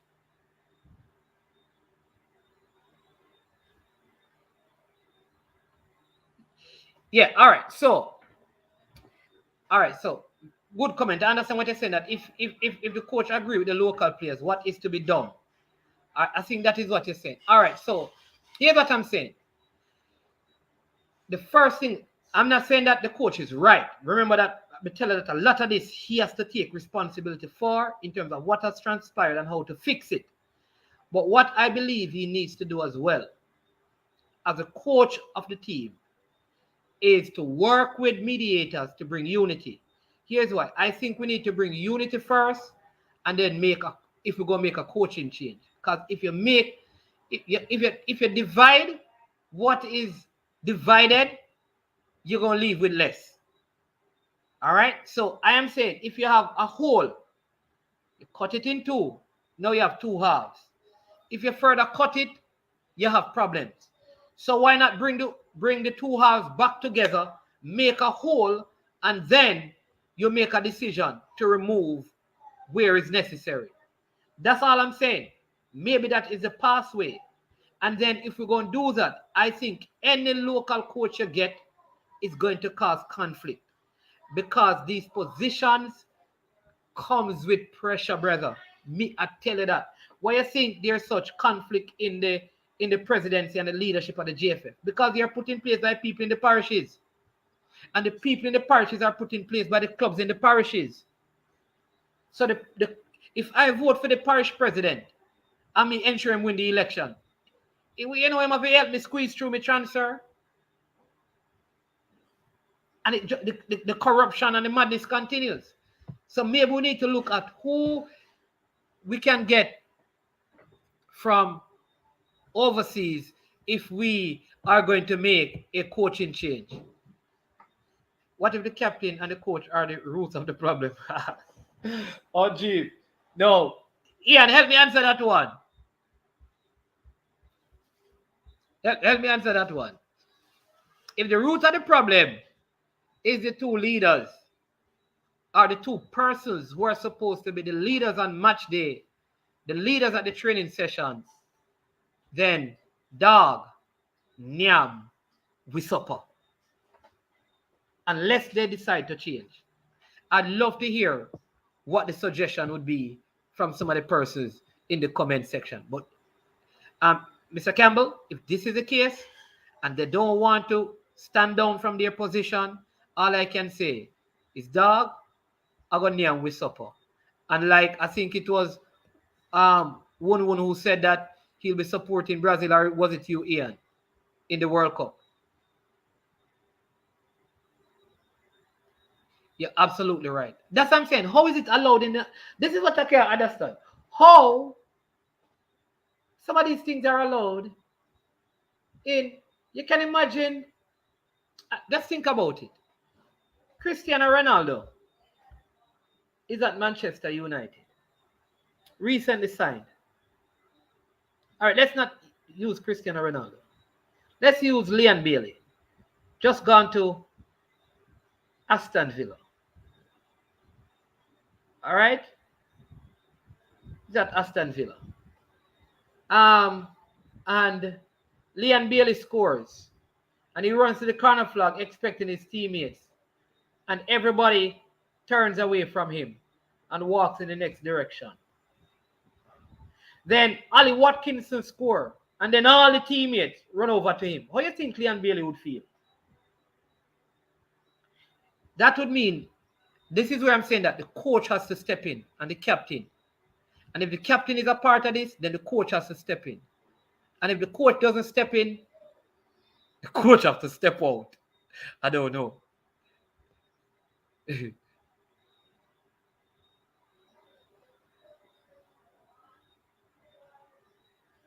Yeah. All right. This is a valid point, people. Do you think people meeting the English players at the airport and calling the guys that went to Mexico a B team and completely ignore them add to the issue? Yeah. I didn't hear anybody say the B team going to Costa Rica. The truth is, I don't think all the players that went to Mexico are part of the A team. Because if there's an A team and a B team, Andre Blake is on it. If there's an A team and a B team, Kemar Lawrence is on it. If there's an A team and a B team, Shamar Nicholson is on it. If there's an A team and a B team, Lowe is on it. If there's an A team and a B team, Speedy is on it. So I'm not sure. This is I Am Sure Sports, but I am not sure that there's an A team and a B team. I'm not sure. But I understand that sentiment, because if people, but I would only be concerned if you are treated any less. Because remember, all of the players who went to Mexico, they were afforded the same interviews and stuff when they came back. For those who could, they were asked questions as well. Because the delegation, remember, a delegation went with them, because some of the hierarchy at the JFF did not go to the airport. It's just most of them went to the team to Mexico. So if you're thinking about that, then you could look at it and say, then the more influential people in the JFF went to Mexico. Yeah.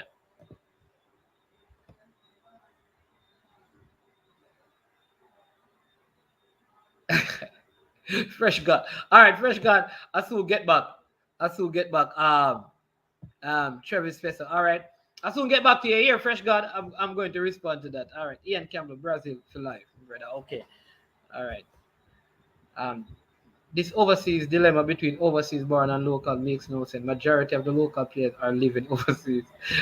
Owen, let me tell you, it is the like one of the stupidest things. It's one of the, and that's why I said that to me, this has continued so long and it won't stop until the coach and the captain stamps it up. They have to stamp it out. The onus is on the coach and the captain. All right, Mr. Porter. What if the English-based pro decide not to come back and represent Jamaica? What do you think will happen? Mr. Porter, I pray to God that this don't happen. I don't think this is good, would be good for Jamaica. No, and in the future, it would not be good for our football. Listen, one of the things I learned in leadership is about networking, right? I want the English players to be a part of this. Listen, for so many reasons. Let me give you a next reason.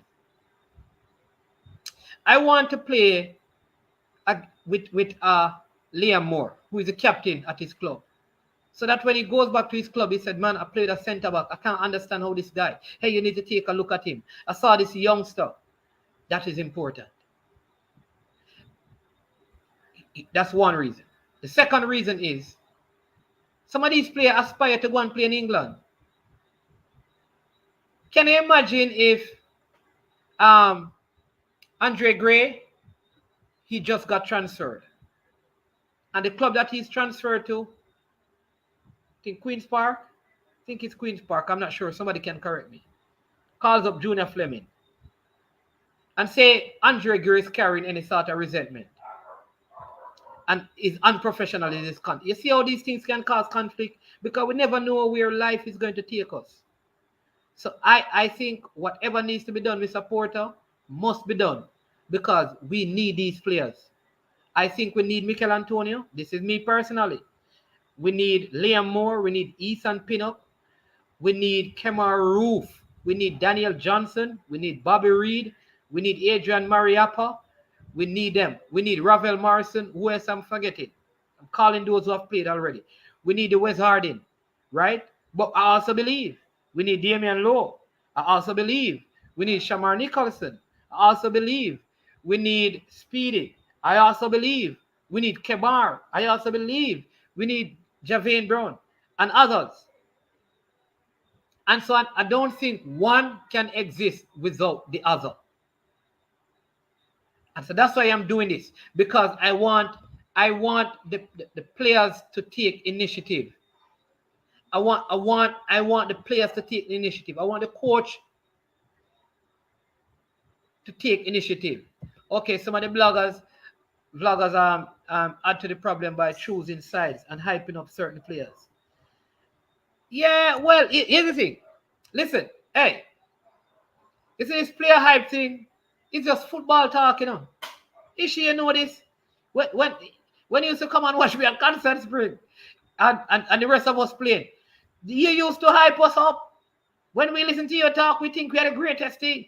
And then the next man at the sideline. So these things should not get into professional footballers' head. Because the same man will hype you up today. If you go to the match and don't play good, at the same man will tear you down. So I can't blame vloggers for those things. Players must, when you're playing professional, I can understand like the players who are amateur. But when you're a professional and you're getting 20,000, 30,000, 50,000, 10,000, 5,000 USR pounds a week, you can't make no vlogger hype you up, man. That's it. For me personally, I think that is immature. Yeah, man, Chris, everything is Chris Simmons, everything, man. Mr. Porter. People, let me tell you this. It's Mr. Porter. Now if you understand, you know. Him give trouble to you know. Him not going to fight or cuss and them thing there. But sometimes him just pull legs, you know. So maybe he was just trying to pull your legs, Chris. So don't take it, you understand me, don't take it like that. Mr. Porter give trouble to you know. Because sometimes he pressure me, you know. You understand me? I make me want backslide and go to rebaptize, you know. But then realize, you know, we have a high level of respect for him and him not this, you understand me? So we go past that, man. All right, so Travis, I don't agree. Listen, here's the thing. Generally, I'm going to get Devon Porter. It goes to show that when the going gets tough, they fall. I think that's supposed to fall like paper napkin. All right, so let me say this, Travis. You can't question people's commitment. All right, because watch this. Damian Love traveled very far to come and play for Jamaica and go back to his club, you know. A lot of sacrifice, you know. And I mean, the truth is, we don't know what it cost him when he goes back, what procedure he has to go through. All right. Kemar Lawrence sacrificed playing in Belgium to come back to the MLS to be closer to family and play. Remember, a couple years ago, he had his brother who died or was in an accident and very tough time. So, and he was still playing for Jamaica. All right. So I am not going to question people's commitment. What I will say is this: the English players that I've seen in the World Cup campaign and in the Gold Cup, they have shown commitment. I'm going to be honest. I can't say there's one player that I think is not committed to the program. The locally born players, I've seen them show commitment. I can't say I don't like some of the attitudes with all the players, but I can't say there is no commitment from them. Honestly, these guys, all of them, have shown commitment. For them to go to Mexico in all of those difficulties, there is a level of commitment, right? Right, Travis. So let me answer that. And then with Ishmael, what do you mean? Who fall like paper napkin?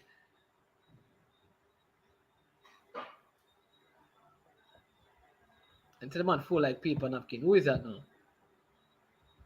Boy, I'm not calling any name, All I said is A, P. All right. So if you want to put name there, you can put name there. All I'm saying is AP. That's it. Nothing more. I will add nothing more. What kind of yeah.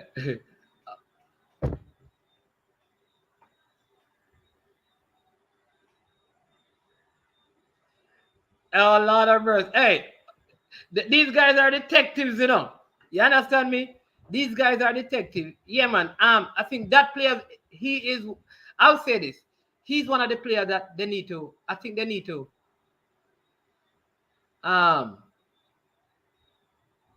he needs to be, maybe him too old, but there needs to be a molding in terms of utterances.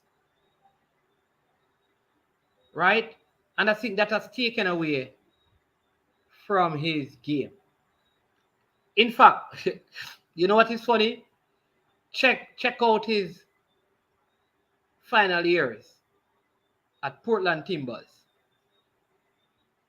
and you will learn. And then after Portland Timbers, he went to a next club. Check it out. Because sometimes there's a consistent pattern with how a person behaves that must be checked. And that is why I know the coach can stop this. It must be stopped. Because it take one, bad apple to spoil the whole bunch. Or one bad grape is what? Grape or apple? Kima, bless up. The local player, this overseas player, that's not good. That's been disrespect and hold down thing. Yeah, I think we all agree. We all agree with that it has to stop. And I don't want it to seem like I'm blaming the local based players, because I'm saying that what the English players need to do is, I think they can bridge some of this gap by showing the Jamaican public. Like, I love when some of these guys come to play a game. Like one morning, Wes Harding is a believer. He has devotions with one of the schools on Zoom. Michael Antonio could speak to one of the high school football teams in camp just to show them that it's more than this. We want to be a part of this. And that's the kind of thing that I believe will help to bridge the gap, right? Because, again, remember, this whole problem started with how some of these guys came in. They came in because the JFF was at loggerheads with the players. The players decided that they are not going to play. The JFF got frustrated and said, listen, all right, no one play, we're going to find other people. It's just like, listen, you're at your house, yeah, you want a problem. And she said, you're not treat me good enough. And she said, me are going to leave you and go find another man. She leave and she gone. She find another man start beat her. You're not knock on your door, and I see that out there. What are you going to do? Let her in? Some of you going to tell her, go on back where you come from, you're done with that now. The players open the door and let in back the JFF. But they still feel like them man never rate with. I always tell people, You see them two words here cause the most crime in a Jamaica. Rate and disrespect. Too many people get divided and violent because they feel disrespected and they feel like they are not rated. And that has somehow crept into our football. And it needs to be rooted out. Pastor, from early out, you have bloggers hyping up the UK players and call local players Bush League players and worse. Go check. Okay. Hey, well, all right. No, well, listen, you know me. I respect every man and every youth to play football in Jamaica. Some of the situation where these youths grew up into play football in, it's a lot. And I tell you this, at the youth, I keep telling people at the youth level, no matter what man tell me, at the youth level, Jamaica produce as good a talent as any of these places. When we get 20 and over, I don't know what happened, but everything seems to have gone through the window in those stages. What that means? I'm not going to call our league no Bush League. I'm going to tell you that it has to improve. But there are good talents here. And many of them are getting to ply their trade in the Scandinavian nations and in other places in Europe. And that's good for the league. It's only going to make the league get better. But I'm not into it's not a Bush League for me. It's not the best league, but it's not the worst league. And it is improving. And it needs to be improved a whole lot more. I know it's hard for some people to watch, but brethren, I watch it because I know I can find, I keep telling people this, I can find 17 or 18 good under 20 players that can dominate in CONCACAF in this league right now. People forget that the last under 20 team that we had, is goal difference we lost out on against the Mexicos and the USAs. A team that wasn't even properly prepared. So we have the potential in the youth. But the truth is the league has to improve. But I don't agree with the league being called Bush League. And I can understand players feeling like they are being disrespected.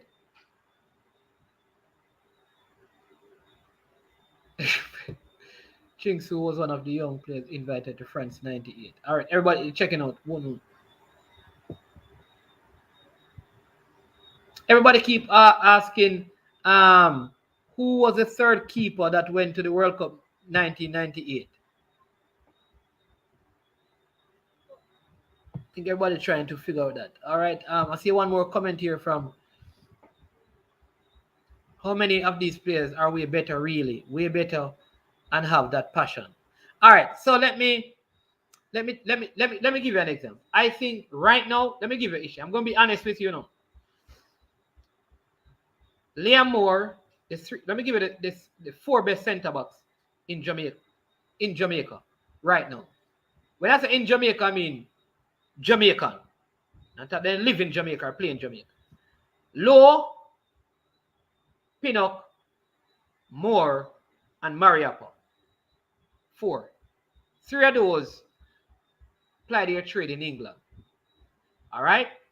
Let's go to CDM. Let's pick 4 CDM.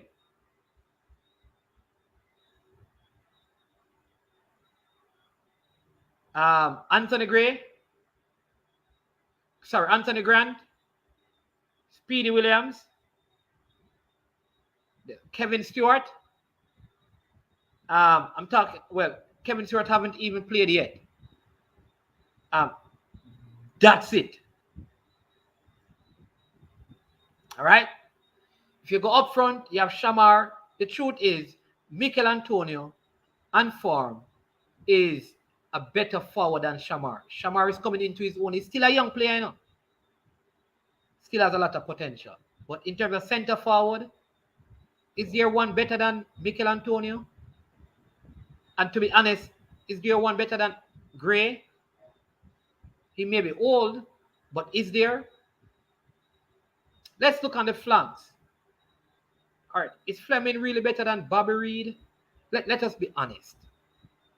And this is not saying that because I realize if somebody said that this person is better than The other, some people think that they mean that you don't rate them and them not good. No.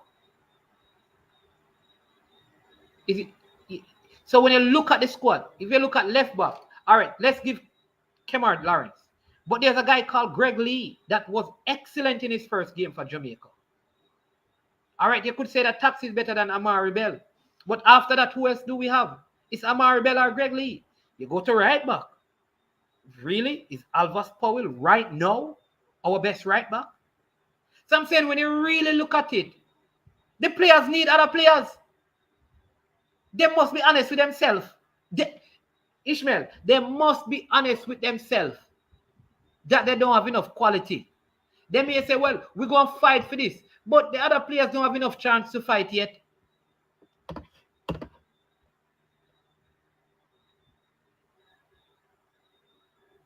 I don't like the lineup he picked at all. I think he could do some mad things in that first game. In the first game, that is a Mexico game, 1-1. Yeah, man. David Sukar was a big forward from Croatia.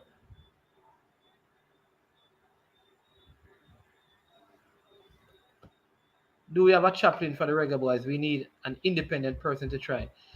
Owen, listen, man, you know how much time me beg and plead with them that you need mediator, get a chaplain. You remember Rene Simoes? Listen, the Reggae Boys team used to go to then even on Sundays when they had match, they went to a church.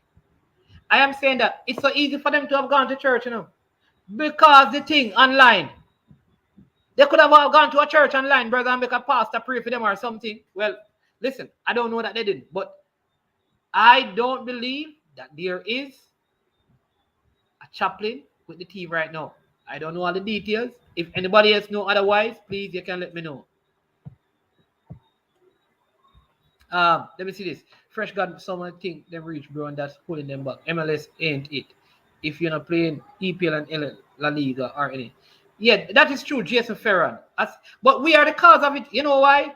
Listen, I've made up my mind. It's when they come on to schoolboy football, me not big up no 19-year-old and 18-year-old. You're not supposed to play no schoolboy football. People, listen. All right, I'm supposed to be talking with Mr. Wellington this week about the Manning and the Costa Cup. Right? Let me tell you this. You see, the first, anytime me start watch schoolboy football, you see if you're 17, 18, or 19, me not want to watch you. Go play Premier League.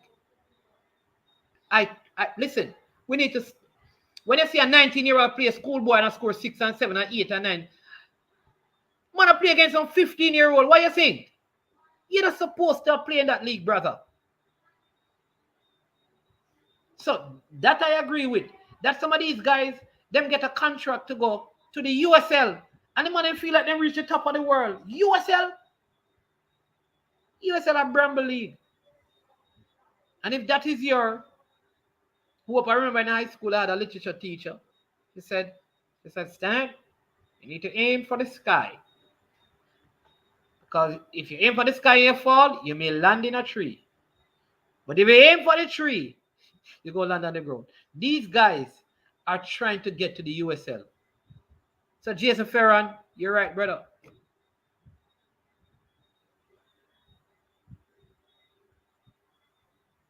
Not in a good place.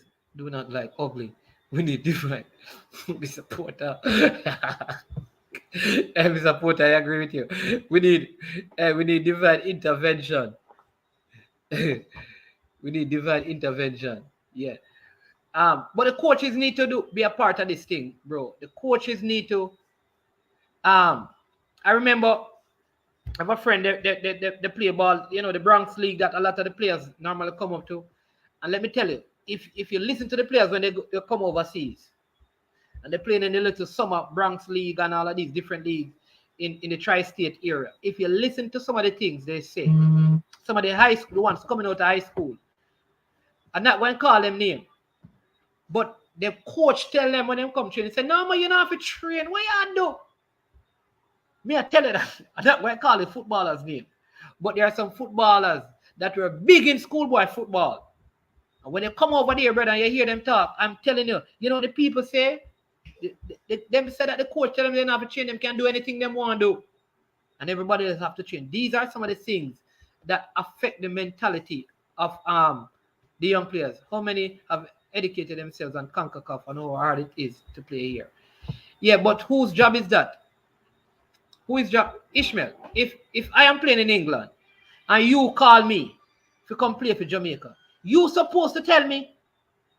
In other words, why did you call me if you don't think I can play? Why are you going to call me? Remember, I never call myself.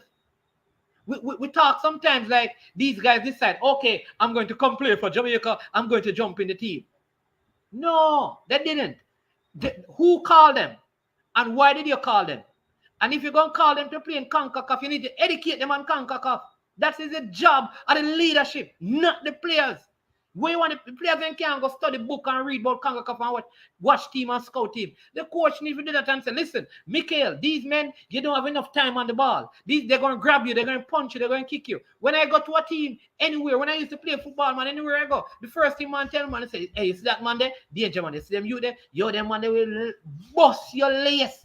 You see them man there? Yo, them man there? They tell you that. They tell you that. Yeah, man. That Croatian team in the World Cup wasn't an easy team. There's big trouble in the program. You are right. Local coaches are too attracted to players they know. We need neutral. Yes, but I think that is a big problem, man. This local coach thing.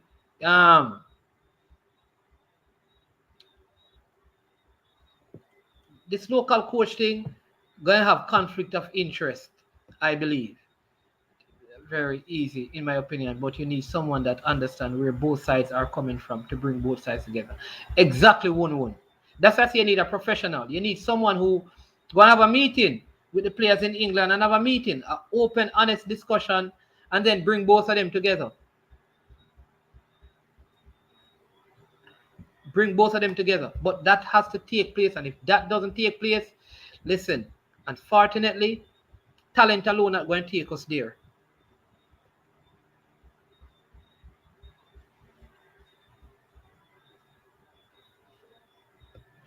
Yeah. Taxi, them said 2002 is the last year representing Jamaica. They will all leave after.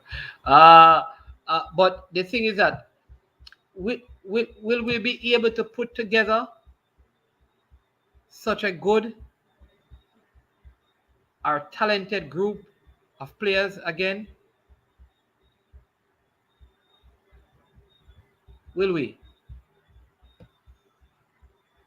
I think we're talking about that Argent when the head of the stream is dirty.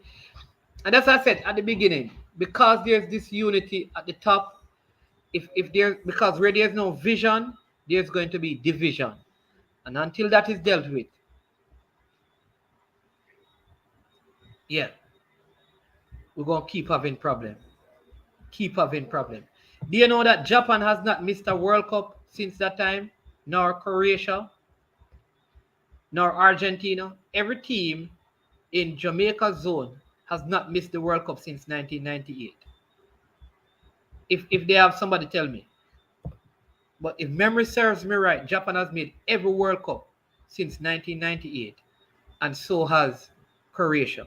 In fact, Croatia went to the final of the last World Cup.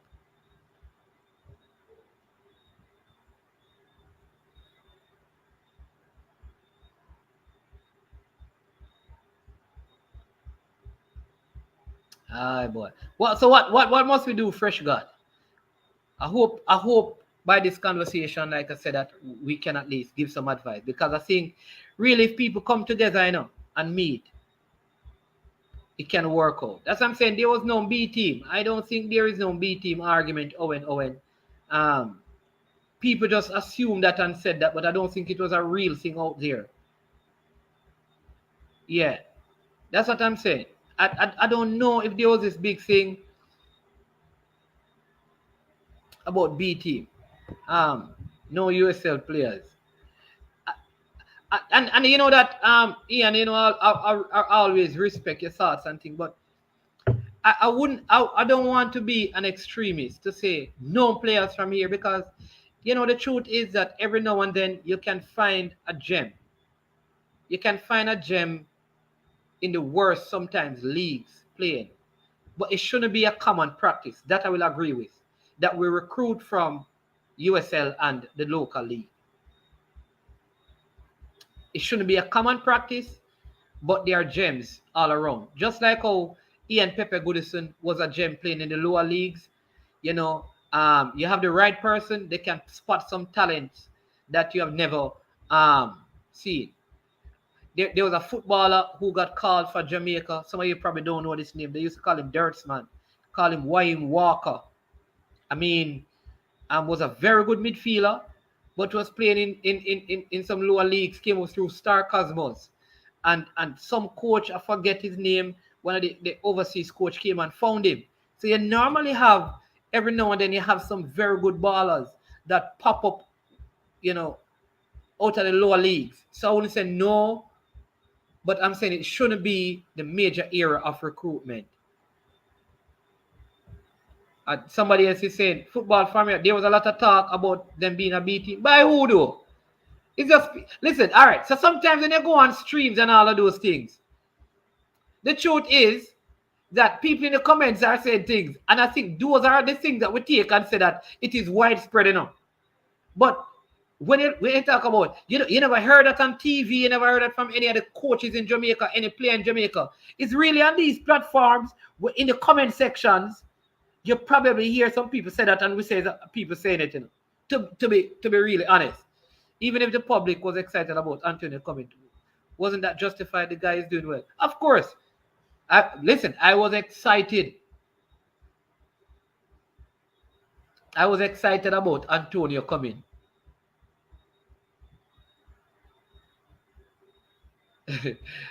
I was excited, bro. And I still am excited.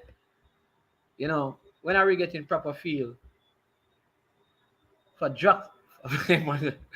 Hey, you have a type right, you know, because you put up them thing, I don't want to say draws all.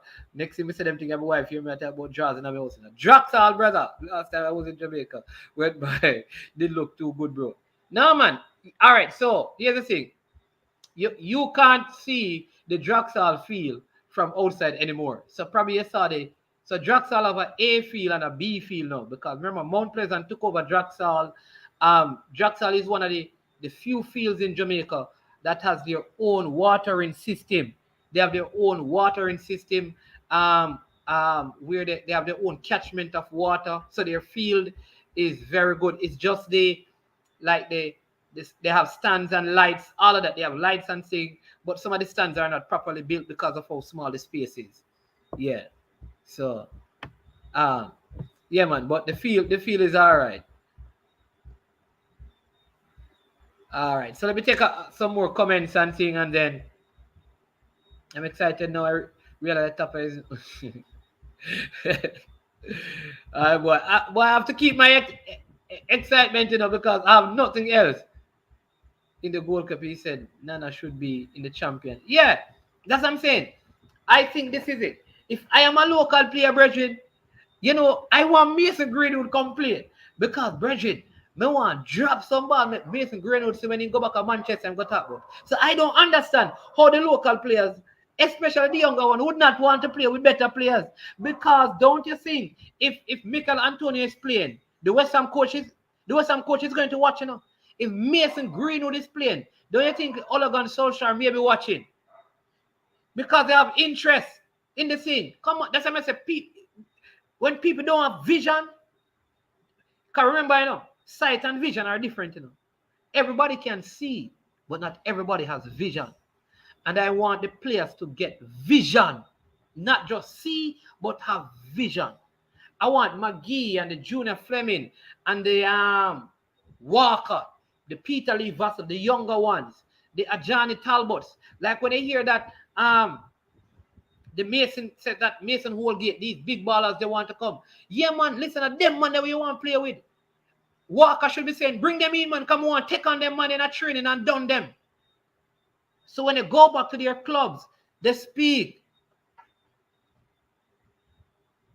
highly of you. Their coaches, their agents are going to watch them. Because I believe if the stadium were opened up, maybe the coaches and the agents of some of these players or assistant coaches will come and see them and see you. We have to have vision. Well, all right, yeah, let's keep it at AP. You understand me? Now call no name. AP. Yeah, I remember from the team going into Mexico, people said it was not our best team.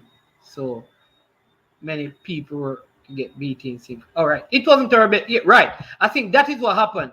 We said it wasn't the best team, so people took that to mean it must be the B team. Everyone together. Yeah.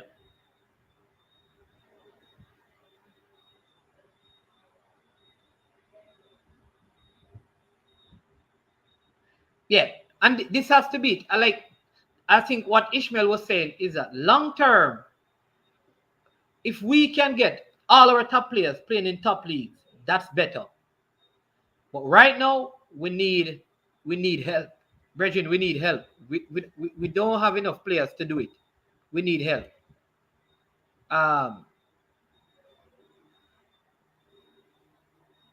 that B team talk.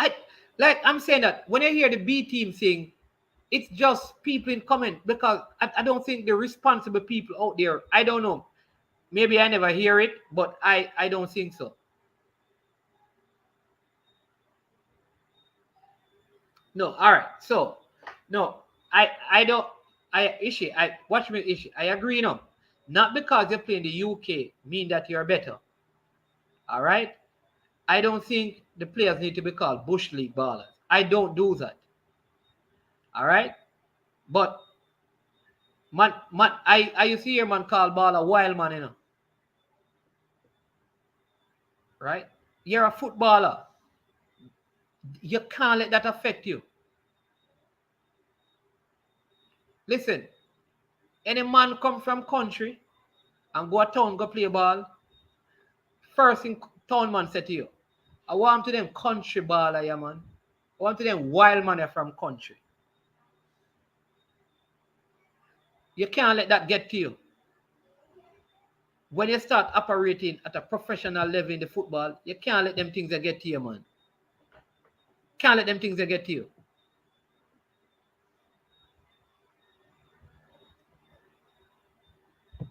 All right, the comments them, listen, the comments them come quick and fast. Quick and fast, quick and fast. Oh my lord. Big up, listen, people, remember, please hit the like button. Hit the like button, hit the like button, hit the like button because we still have to leave. We have 18 minutes to go, so hit the like button. Hit the like button. Hit the like button, please. Hit the like button. Please subscribe also. Fresh God, what are you up to?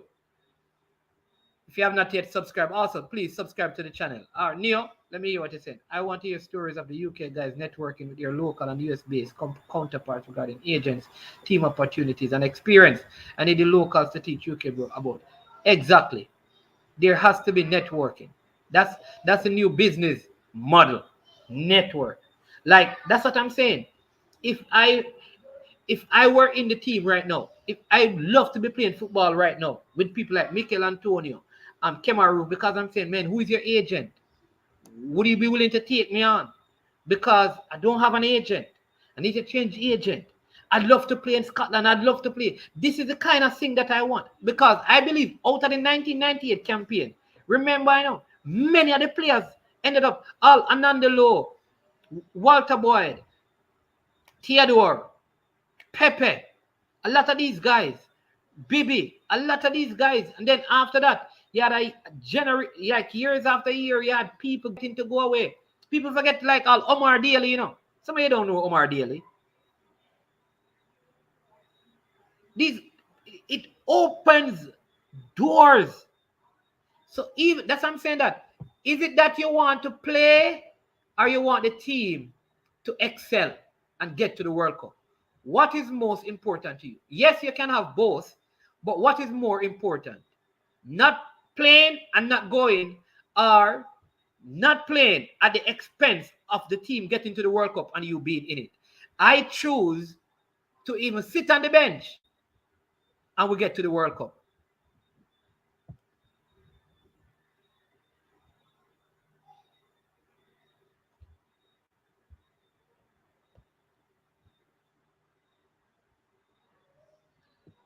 Yeah. Yeah, remember, Ian, almost all of them. And who didn't go to England? I mean, they got better deals even in the USL and those things. Jamaican players started getting better money after the 1998 campaign. And that's what I'm saying. The people need to get the vision. They need to get the vision.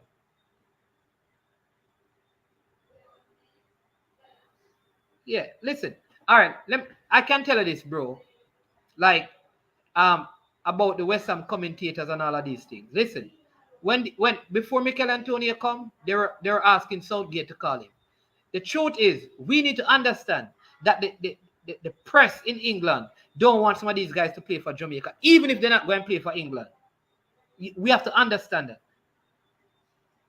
that. They don't, watch it. It's kind of funny, because they don't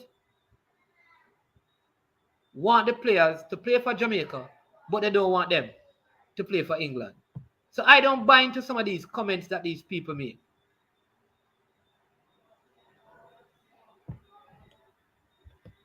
Yeah.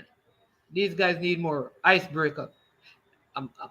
A man may be a big ball in the UK, but he's still just your teammate. I hear there's division in the camp. Even, I am telling you, some of the things is shocking. Shocking. Shocking. Some of the things, some of the reports are shocking. And again, let me say, the coach needs to get involved. He needs to sit with the captain and deal with it, and then a mediator needs to be brought in.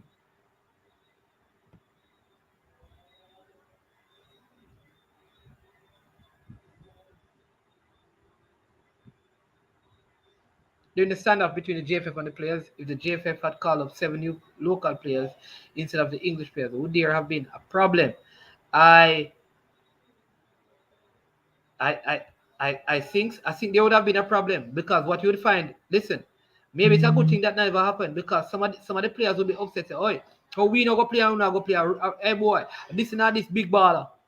You never can tell, because listen, it was some people. Those negotiations were some bitter negotiations. No, Travis. Everybody who play for them national team forget money, sir.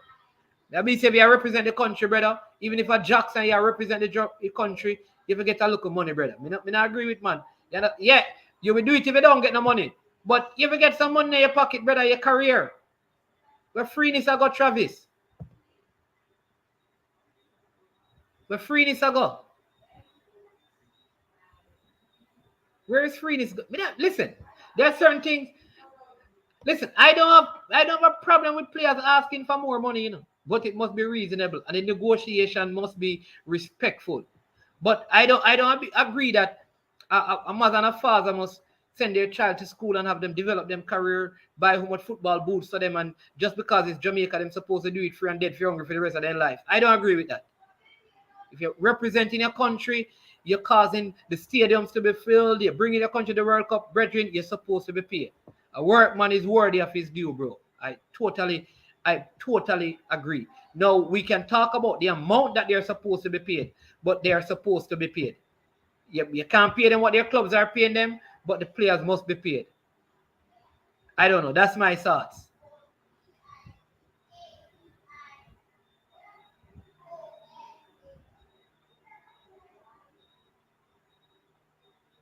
Oh, the first game at the World Cup, right? Yeah, right. It was a Croatia game. All right.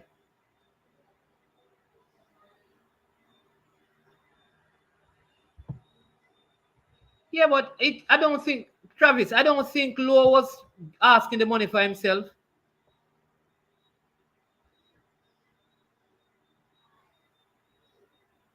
See it, one more player. Big up. This is one of my JPL news, What you mean, man? Listen, a lot. This Kenroy Howell, he was playing in the USL once as well. I think his brother has been playing better than him still. Not that. I think his brother, the one who plays whole in midfield, has been playing better than him. Jason Ferrano, we never see it here yet. We need to link up, because they're playing it now. There are some leagues going on right now, But we'll check it out.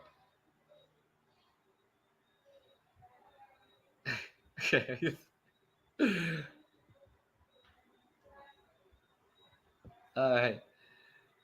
I'm working. All right. Um. All right. So paper plate. All right. There is a meeting tomorrow, and then after the meeting, there's going to be the head of ISO is supposed to be on the program on Thursday evening. So Thursday evening we should have some idea about what is happening with the Manning Cup and the DaCosta Cup. The information I have to wait until the meeting is held to see if it will be confirmed in terms of starting and how the schools will be in it and how it will be played out.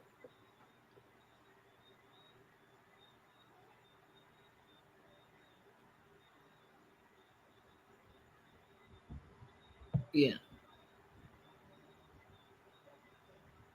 Shocking made by Dilo Turner, Motherwell in Scotland. All right, I can't follow that conversation with um Peter Lee Vassie is the only player from the longest while which made Jamaica midfield look good. All right, I will get this one. So Peter Lee made the midfield look good. Which game are you talking about? All right, Ishmael, look at this. This is Ian Campbell saying that the certain it's funny. What these comments crazy. Yeah, I never know you give trouble, you know. Obviously, as a very respectable person, yeah, I never know you give trouble. You said the USL is a bush league. You see, it's not only the local league people call bush league, Ishmael. They call it. If you can find it, you can find gems in the USL. True, and that's why I'm saying that I am not going to discount any league because you may be able to find gems in any one of the leagues. If you listen to the head of the youth development Croatia, he says the most important thing they look for in a youngster is mentality, not technical ability, but mentality. Yep. Hey, important. I'm telling you, the mentality, man. Some of these guys, listen, let me tell you again, in the Bronx League, I'm not going to call the name, but they are some of the popular schoolboy footballers who won Manning Cup football I be talking about. That's what me I tell you. The man them say in the Manning Cup, you would not believe the school and the coach. Me, I tell you that. And him say the coach tell him say him not have to train. Him not have to train, brother. That is part of the problem.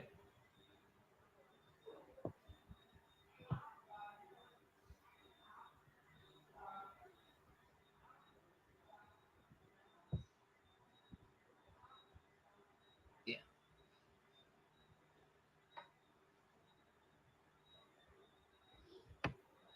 All right, Owen, there. You see, what is the thing now is that some of the play, it wouldn't make sense. Like if I'm playing a nation league game, like it's a money thing, you know, to fly low from Egypt to come to Jamaica, PM to go back to Egypt to go back and play. Some of the games you can't call all your players. So that is why you'll always need to strengthen your local league because the cost of calling some of your players for some of these what I'd call lower tier games is too expensive. So there has to be that balance. But the JFF need to communicate so players don't feel like it's only World Cup qualifying players are turning up for. But like I said, I know a player who doesn't play in England. And he only come turn up important games. You understand me? Where's the season draft Peter Lee? The midfield hasn't look good. Big up Shakes from out of Montego Bay. Peter Lee Vassal. Anthony General, 365 day to the year. Big baller from nothing to something. Go check out his bio. Of course. Big baller, man. Big baller. I mean, the one bad performance, I don't think we can even blame him totally. But the only coach picking his friend. Look at Nico Brett. Can't get a look in. Yeah, you can't use no. Yeah, but you use the players from the USL. You can't use Nico Brett as your example. No, Ian, you get catcher now. You can't use Nico Brett because you said that it is a certified bush league. So you're going to use Nico Brett as your example. Yeah.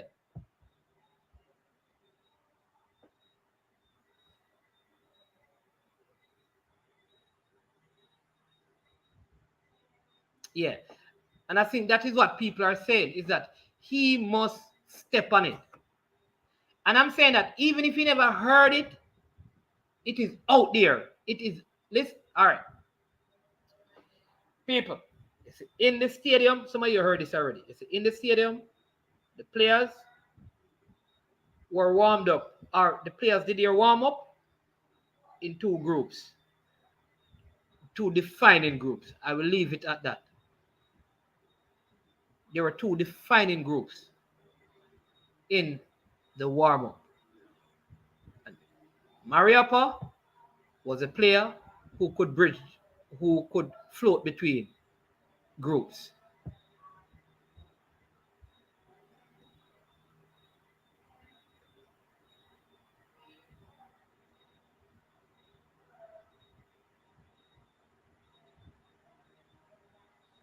He set the team up to lose. All right, Rob Smith. Yeah, that's a question for you right there. Monster Federation boss has built a stadium and a hotel using free from. I know that for a fact. What are we doing? Yeah. Mentality has to change, man. And I'm saying that every coach out there, if you're a coach and you're listening, listen, you can't let a footballer be bigger than your program. Never. And this cannot happen, not even in the national team. Yeah. Mr. Porter, you have eloquently stated this. This is what, that's what I'm saying, that let me say it again. The players need to determine if they want to go to a World Cup or them just want to play some ball.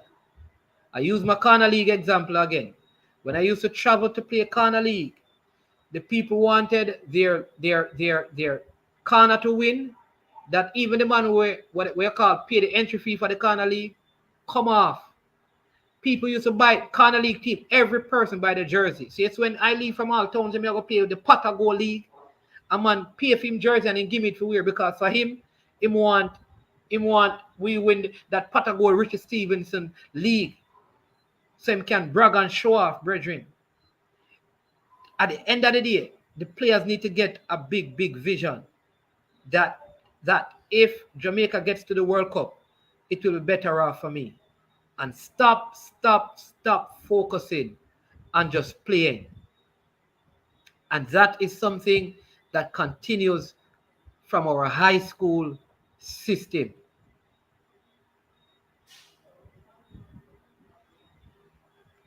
And it needs to stop.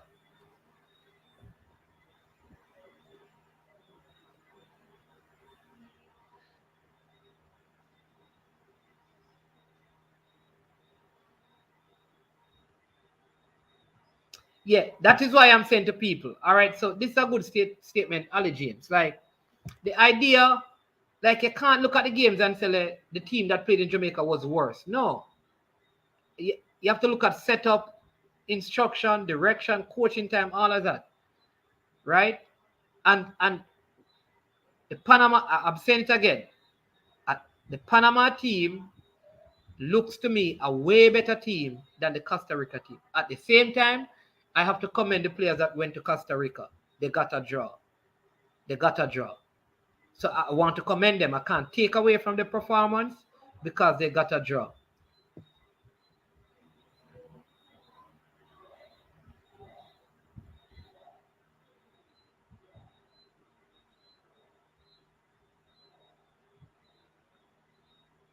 One, you need to come and share that story, man.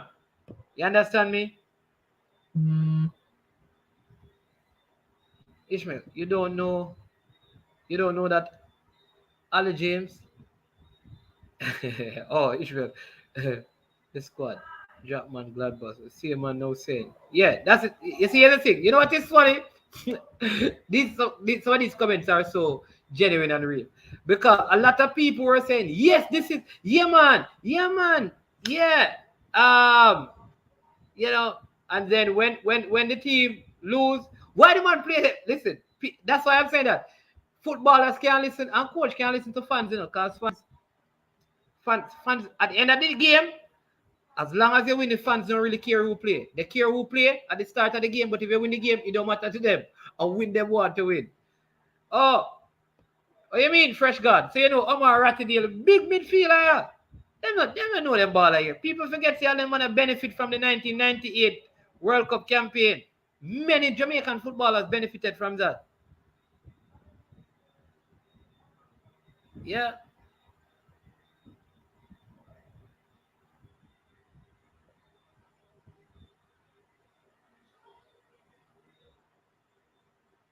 There you go.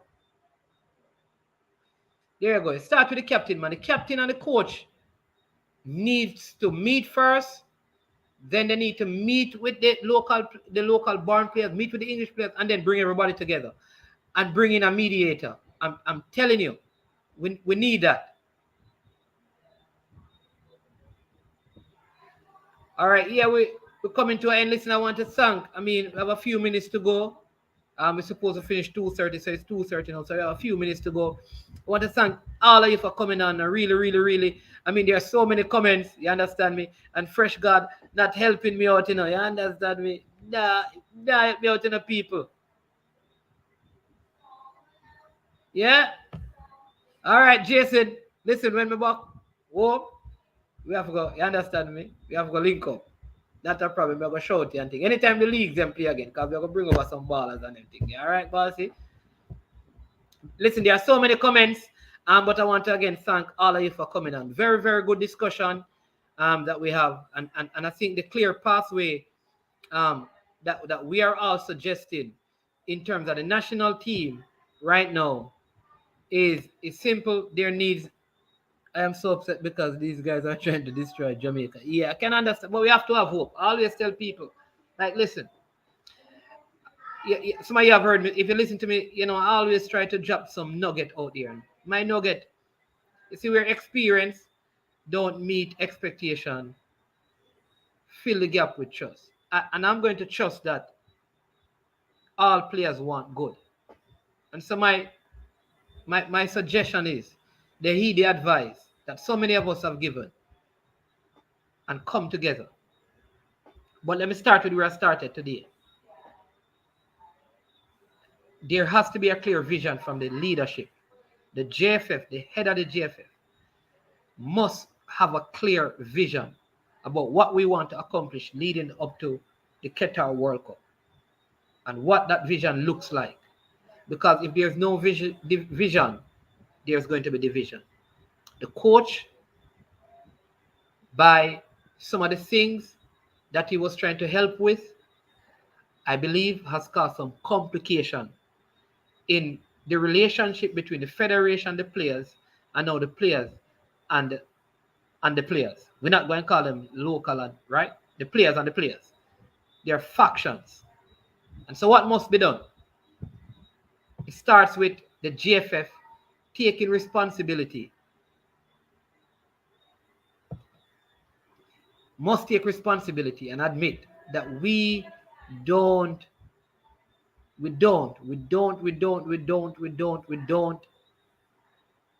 have a clear path to where we're going.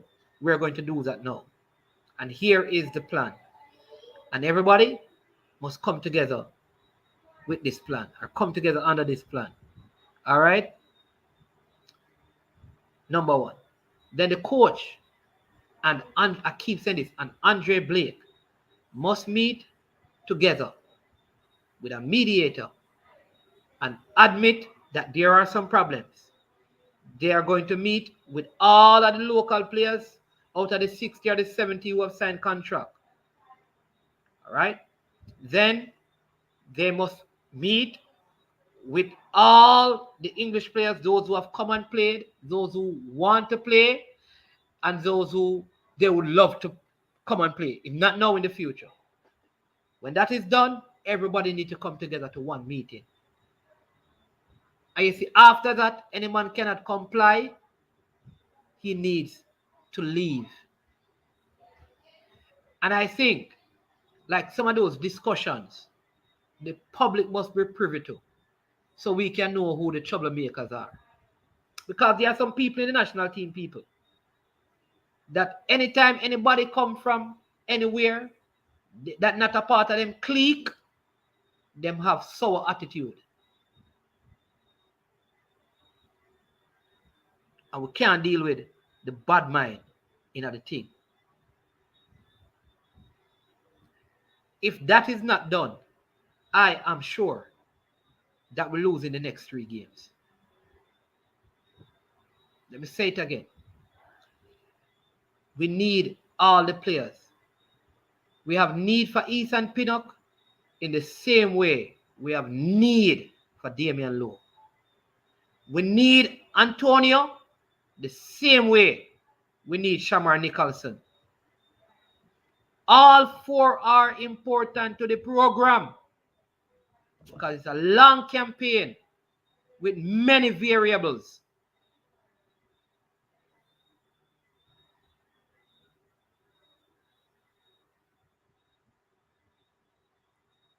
So here is the thing.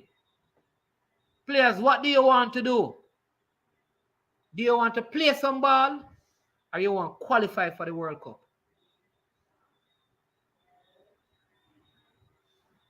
I say we want to qualify for the World Cup. I want to qualify for the World Cup.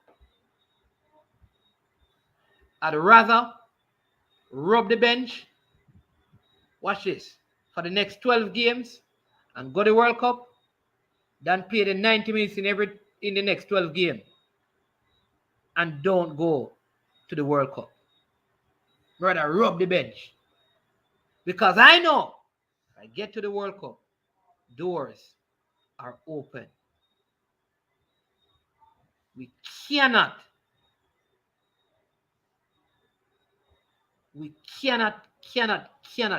people have division in the team. It no work. We need everybody pulling together.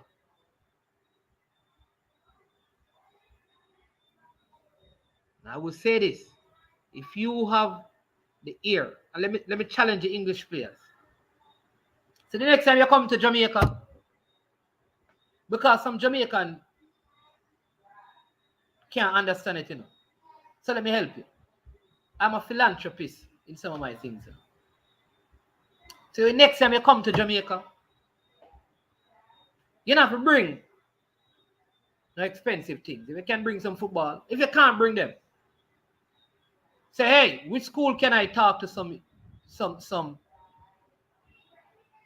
youngsters? Which club is out there that I can talk to them? I know we can't go to the club, but can we do a Zoom thing? Get involved and let the media see them things there. Because not me, but there are people in Jamaica believe it because of World Cup alone. Gonna come here. We know that it's more than that. Because, brethren, money, I know some other issue, you know. Some of you guys have all the money. We don't really need money. We don't really need the money. So I believe you are committed to the program and to the process. But show the people. Build that connection. And let the people know. You understand me? So do that next time you come. Do some speeches and motivate some people so they can see us part of the country and the society more so than just coming to play football. And partner with some of the local players. You see AP, you see one name AP, come from we beat everybody today.